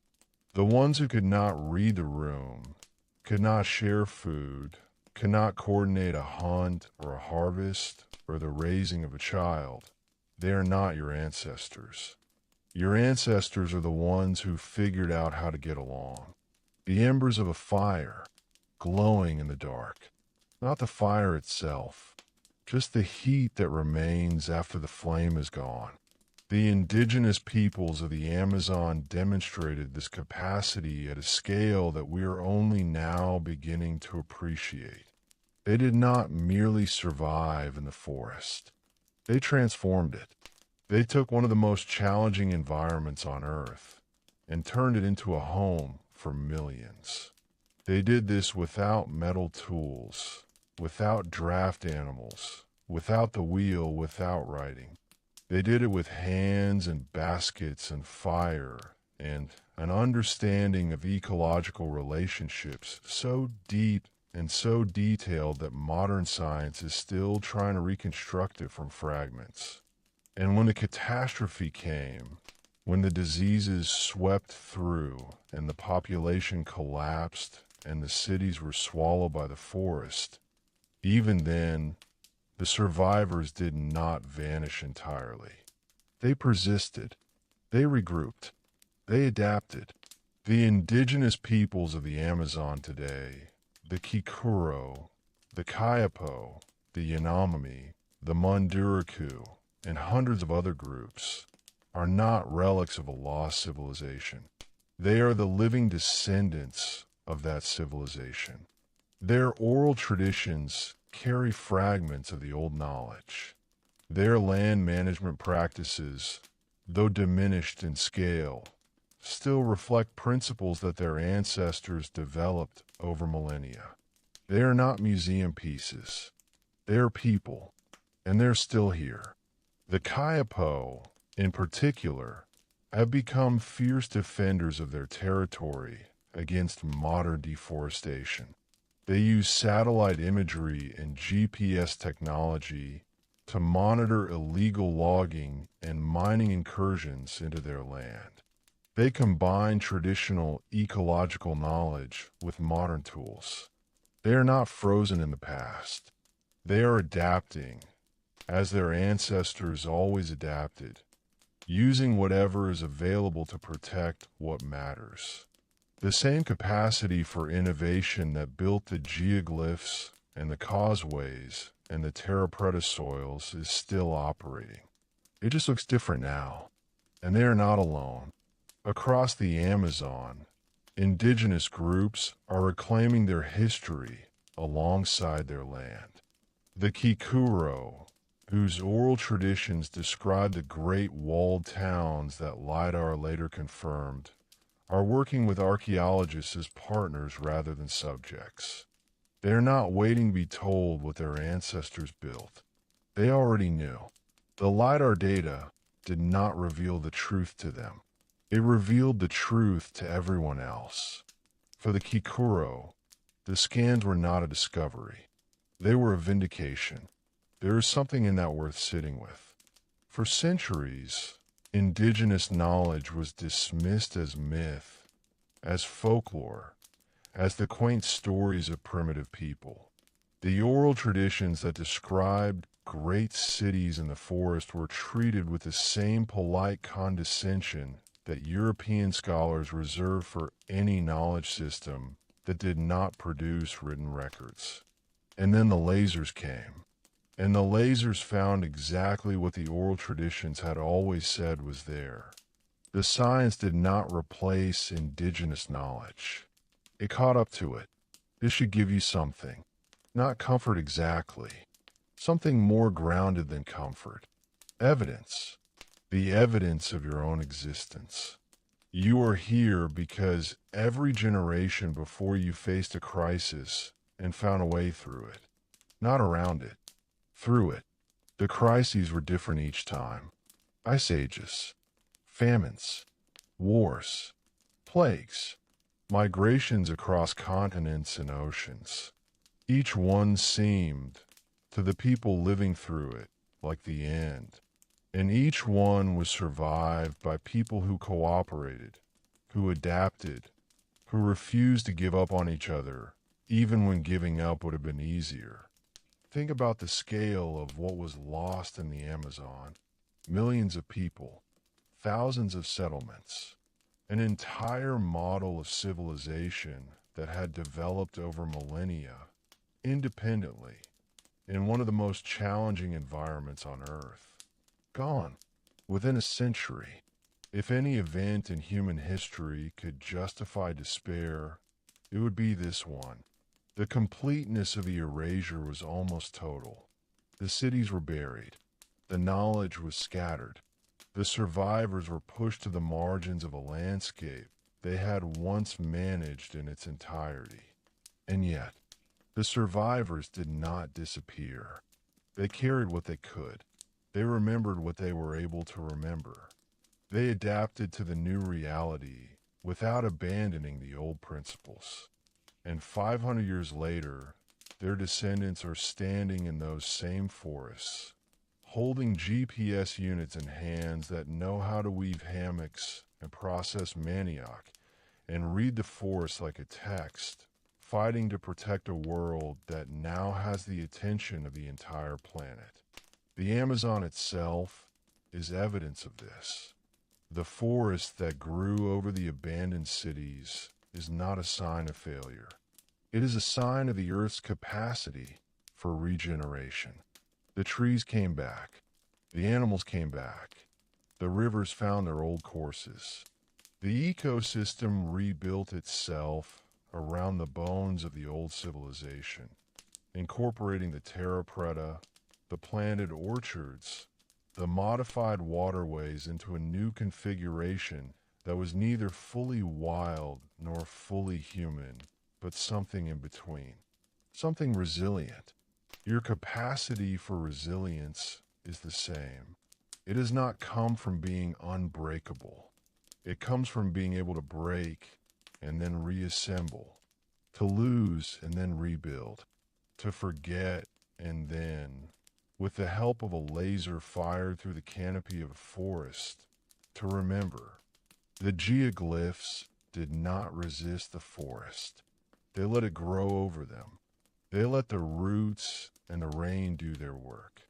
And they endured, not by fighting the change, but by being so deeply embedded in the earth that the change could not reach them. There is a lesson in that, if you want it. You do not have to be stronger than the thing that is pressing down on you.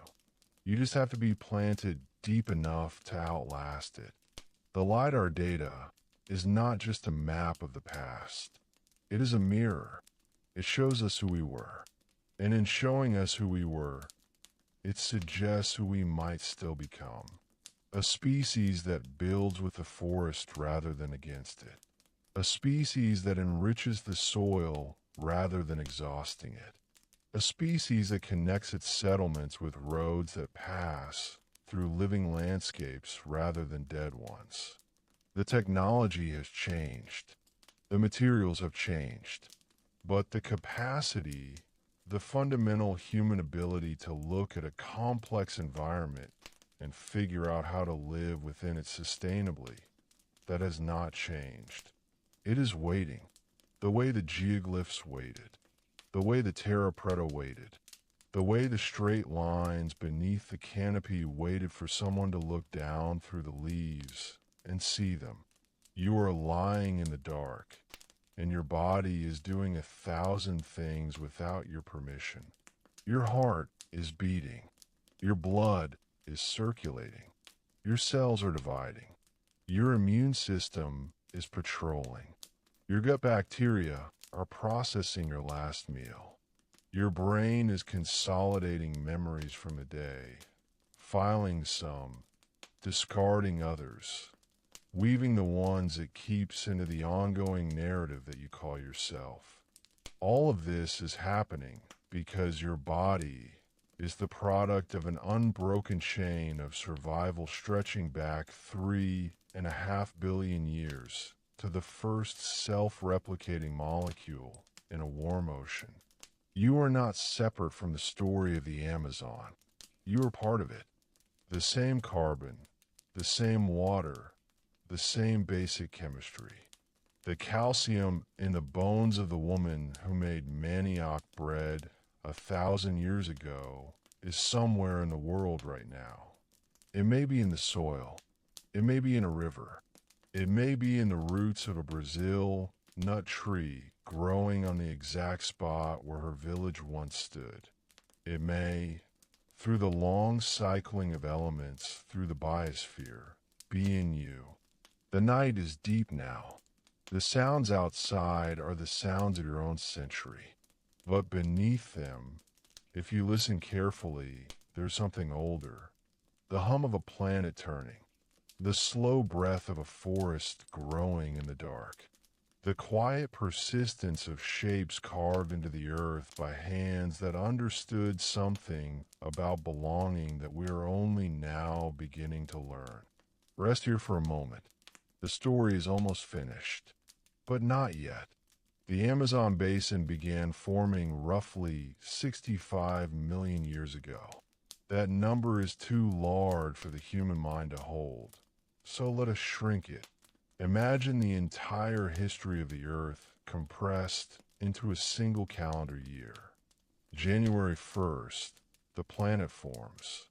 Molten rock, bombarded by asteroids. No atmosphere worth mentioning. By February, the first oceans appear. By March, the first single-celled life. Life stays single-celled until roughly November.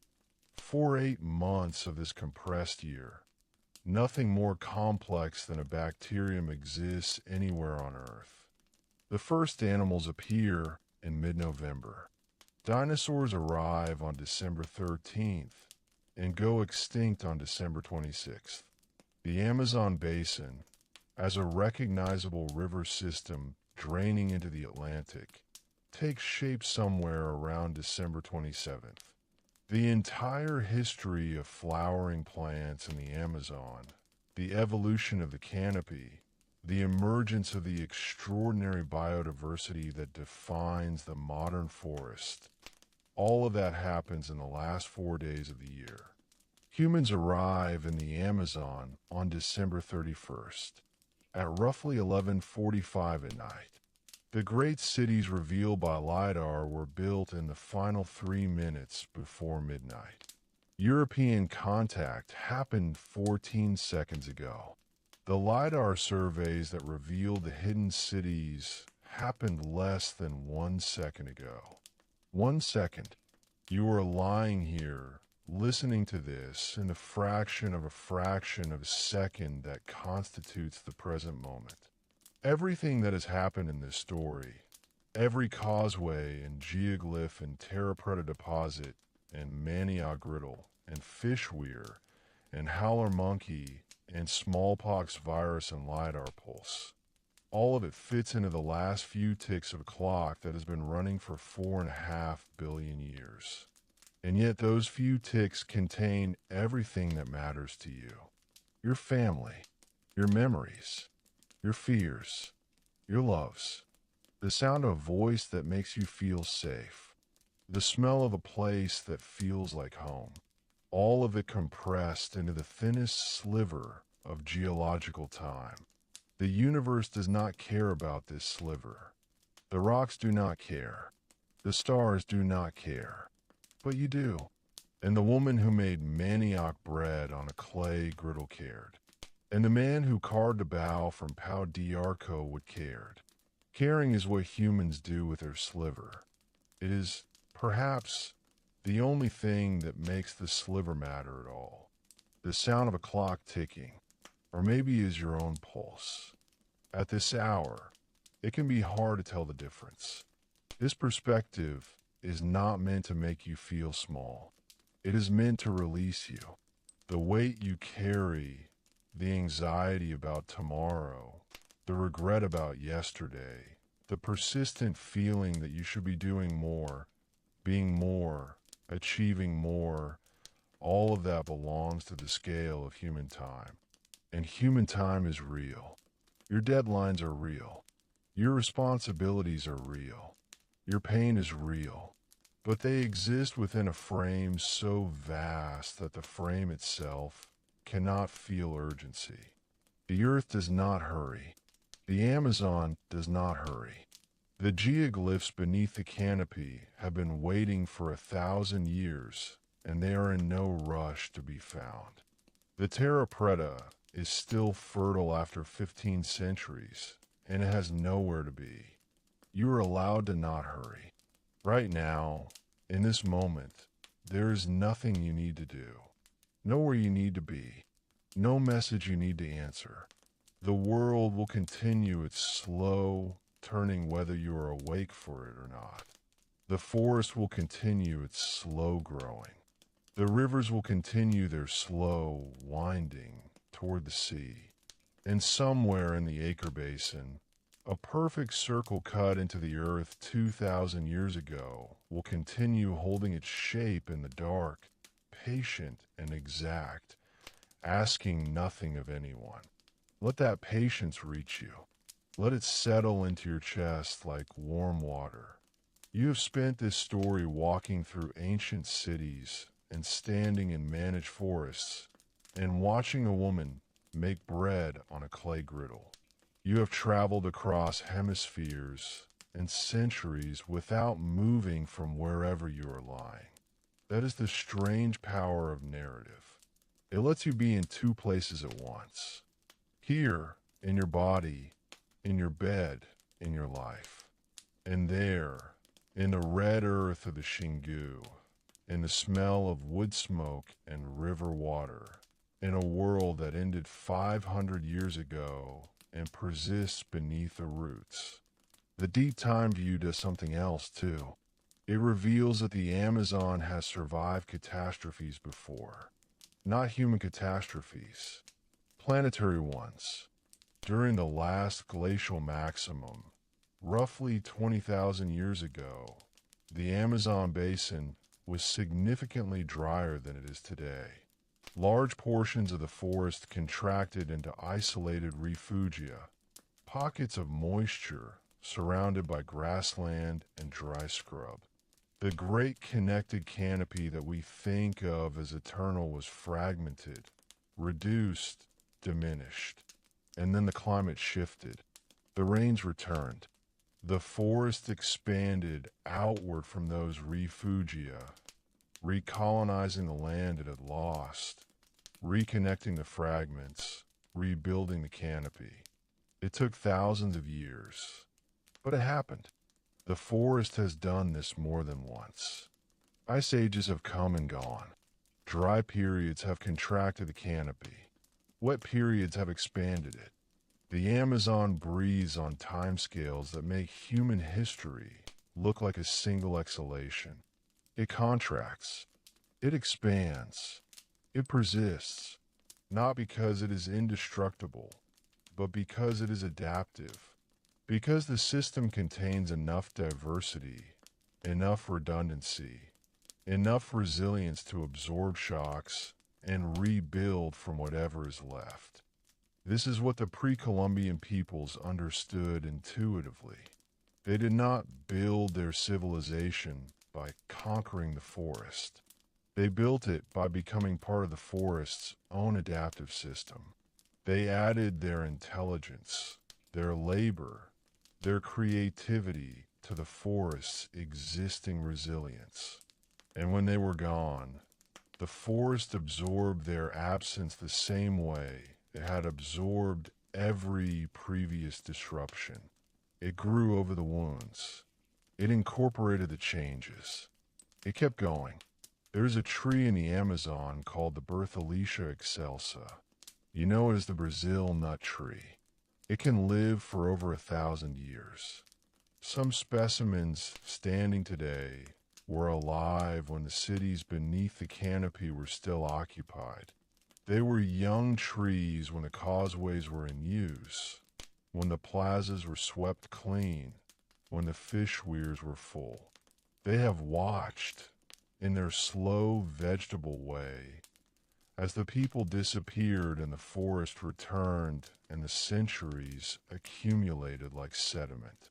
Their roots gripped the terra preta that human hands created. Their trunks rise above the geoglyphs that human labor carved. They are living bridges between the world that was and the world that is. And they cannot reproduce without a specific species of bee. The Ulema bee, large-bodied and strong-jawed, is the only pollinator capable of opening the Brazil nut flower's tightly coiled hood to reach the nectar inside. Without this bee, no pollination. Without pollination, no fruit. Without fruit, no seed. Without seed, no new trees. The 1,000-year-old giant depends, for its continuity, on an insect the size of your thumbnail. The relationship is obligate. Neither can persist without the other, and both persist because the forest around them maintains the conditions, the flower diversity, the nesting sites, the microclimate that the bee requires. This is what interdependence looks like at the scale of centuries. Not a slogan, not a principle. A tree and a bee, bound together in a contract that neither signed and neither can break, sustained by a forest that both help to maintain. You are part of interdependencies like this. You just cannot see most of them. The bacteria in your gut that you need to digest food. The plants that produce the oxygen you're breathing right now. The fungi in the soil that deliver nutrients to the roots of the crops that feed you. You are not a standalone organism. You are a node in a network. The Amazonians knew this. They designed their civilization around it. A leaf falls. It takes a long time to reach the ground, turning slowly, catching the air, descending through layers of canopy like a thought drifting through the levels of consciousness that separate waking from sleep. The question that Deep Time asks is not whether the Amazon will survive.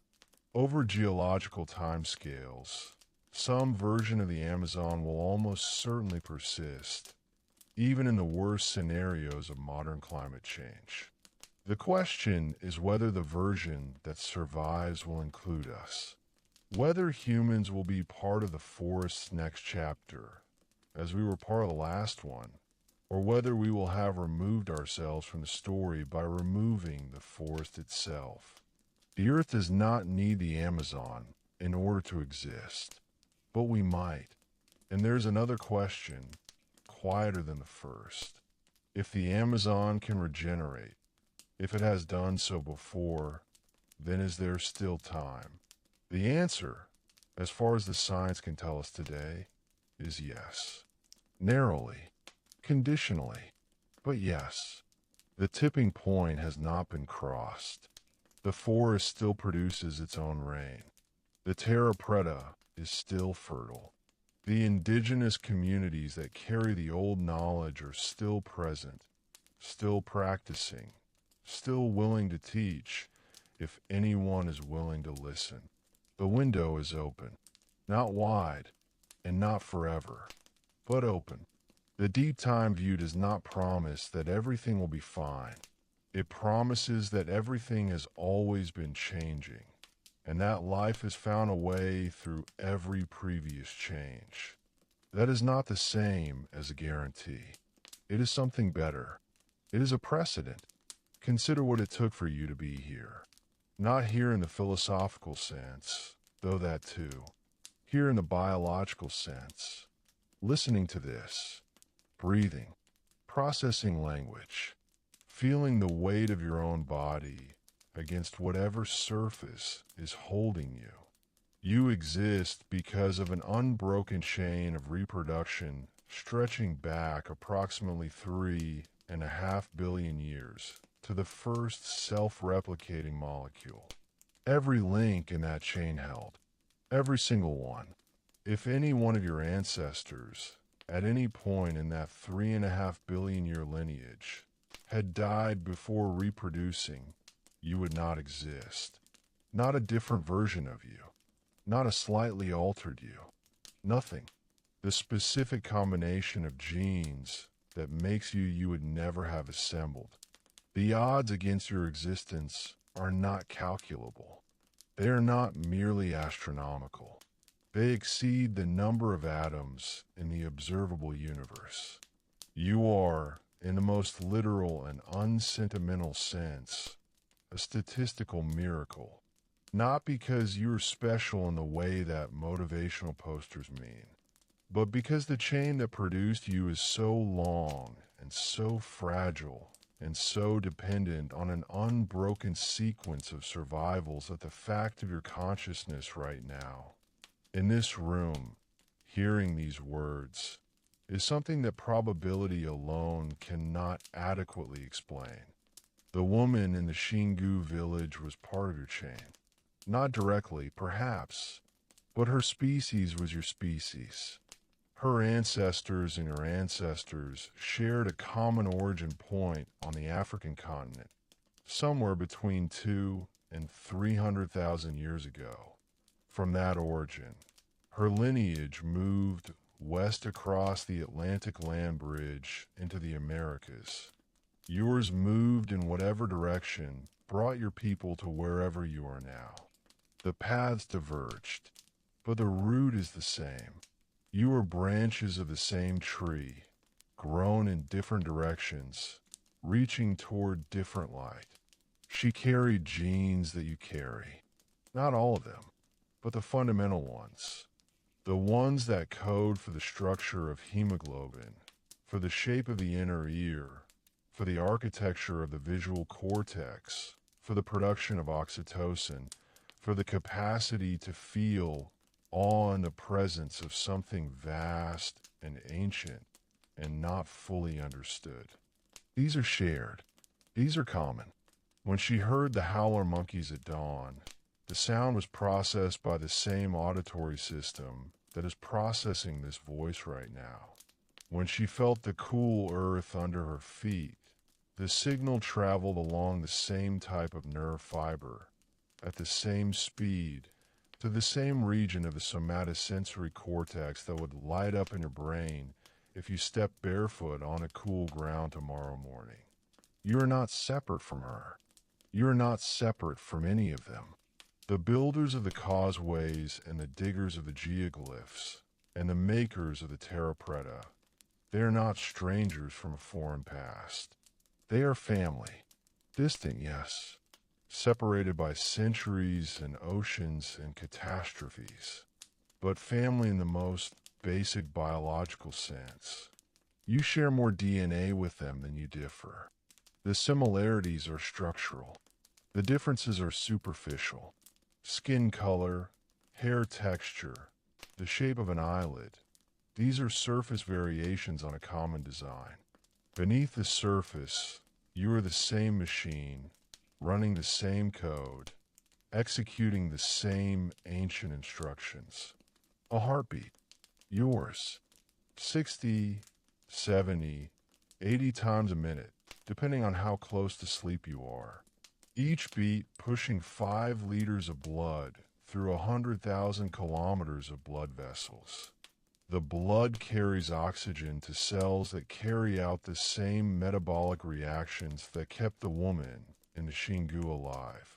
The same Krebs cycle, the same electron transport chain, the same molecular machinery conserved across 3.5 billion years of evolution, still running in you, right now, without your conscious effort or permission.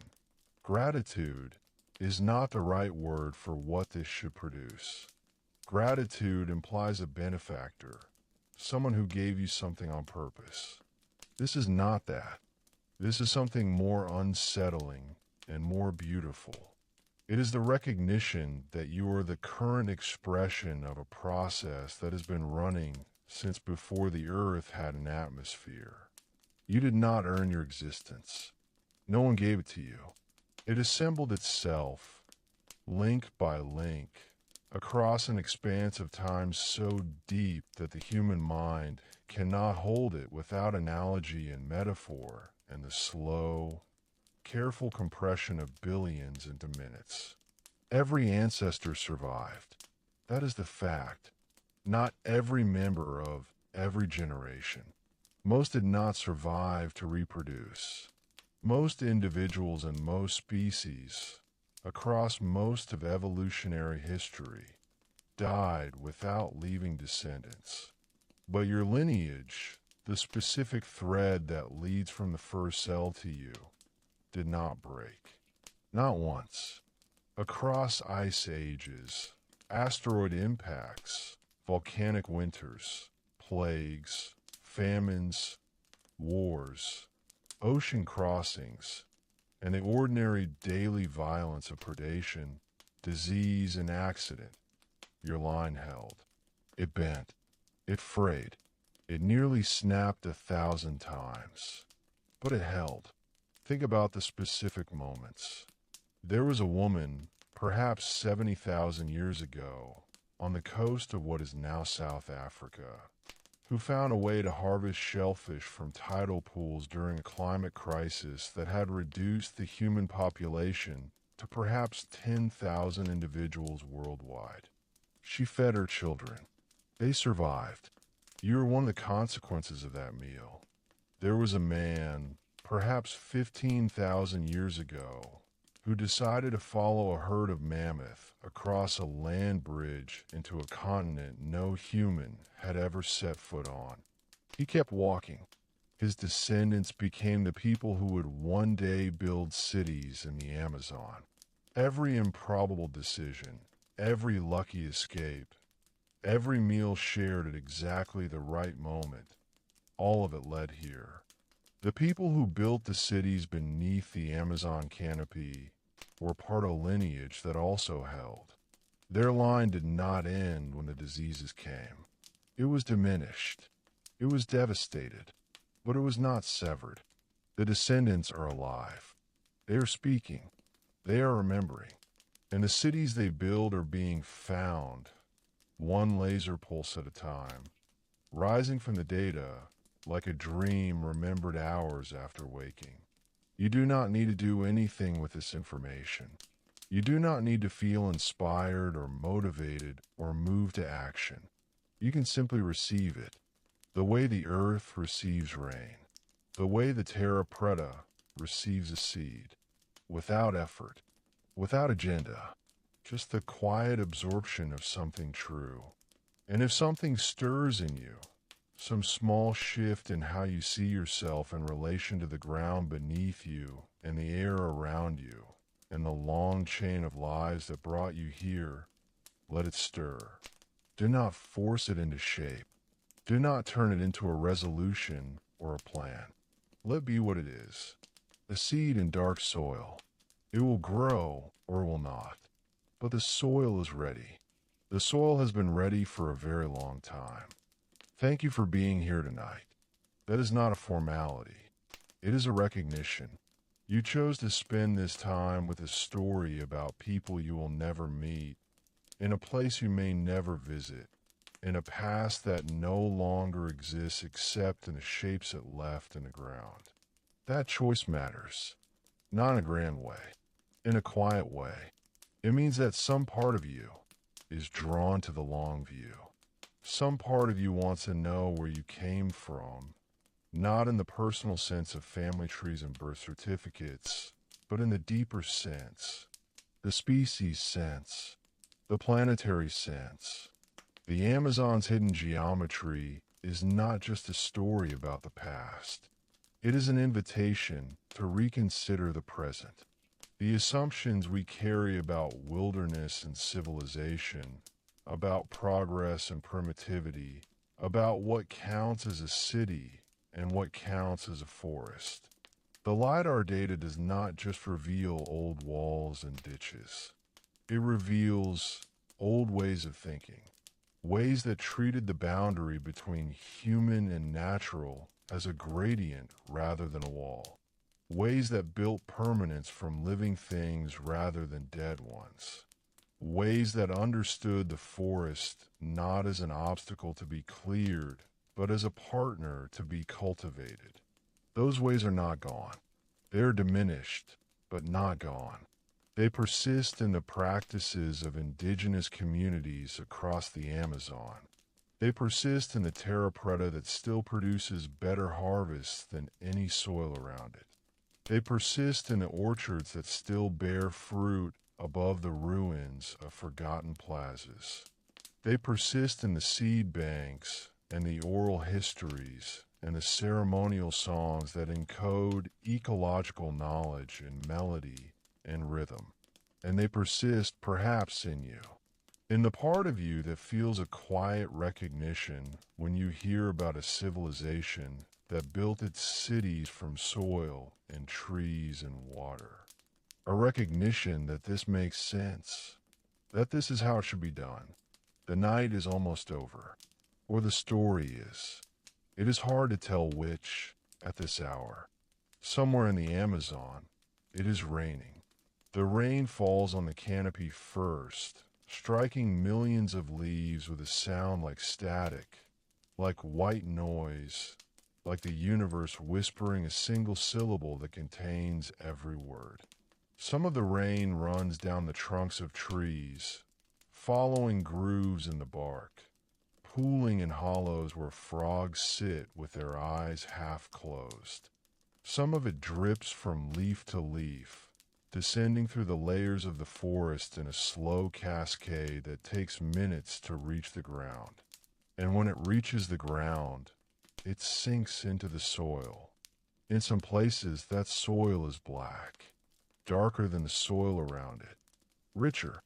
It has been black for 1,000 years. It will be black for 1,000 more.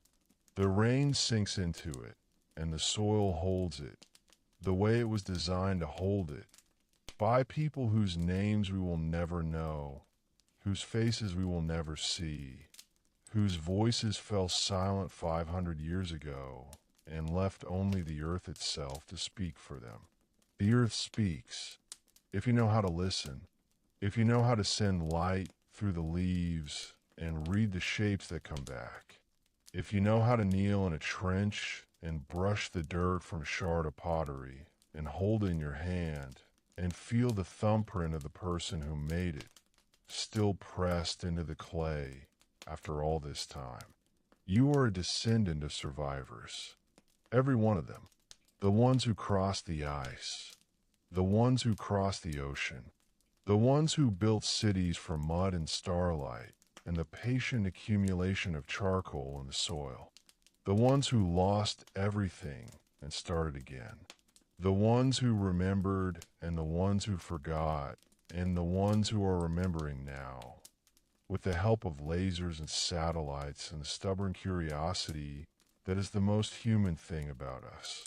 Your breathing has changed since this story began. It is slower now, deeper. The muscles in your face have softened.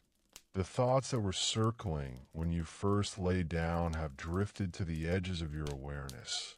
Still there, but no longer urgent. This is what stories do. They do not solve problems. They do not fix what is broken. They give you a place to set down the weight you are carrying, just for a little while, and rest your arms. Stories are the oldest human technology. Older than fire, older than tools, older than agriculture, older than writing. The people of the Xingu told stories in the long houses while the embers glowed. The people of the Llanos de Mojos told stories on the raised platforms above the floodwaters. Stories about where the rivers came from. Stories about why the howler monkeys call it dawn. Stories about ancestors who dug the first ditches and planted the first trees and taught the first children how to process manioc without being poisoned. The stories held the knowledge. The stories held the identity. The stories held the people together across distance and time. This is a story. It is holding you right now. The cities beneath the Amazon are resting too. They have been resting for 500 years. They do not need to be remembered in order to exist. They are there whether anyone looks for them or not. But being found, being seen, being known, that matters. Not to the cities, to us. Because it means the story is not over. It means there are still things to discover. It means the past has not finished speaking. Close your eyes if they're not already closed. Feel the surface beneath you. Feel the weight of your body being held. You are held by the bed, by the floor, by the building, by the ground beneath the building, by the crust of the earth, by gravity itself, by the same force that holds the Amazon basin in its shallow bowl between the Andes and the Atlantic. The same force that pulls the rain down through the canopy. The same force that pressed the clay into the shape of a cooking vessel 1,000 years ago. You are held. Rest well. You are a descendant of builders, of gardeners, of people who shaped the earth with their hands and trusted the forest to remember what they made. Tomorrow, if you choose, you can look at the world a little differently. You can see the garden in the wilderness, the city in the forest, the geometry hidden beneath the green. You can see the straight lines where everyone else sees only trees. But that is tomorrow. Tonight, you rest. The rain falls on the canopy. The terra preta holds its shape in the dark. The geoglyphs wait beneath the roots with the patience of things that know they will be found.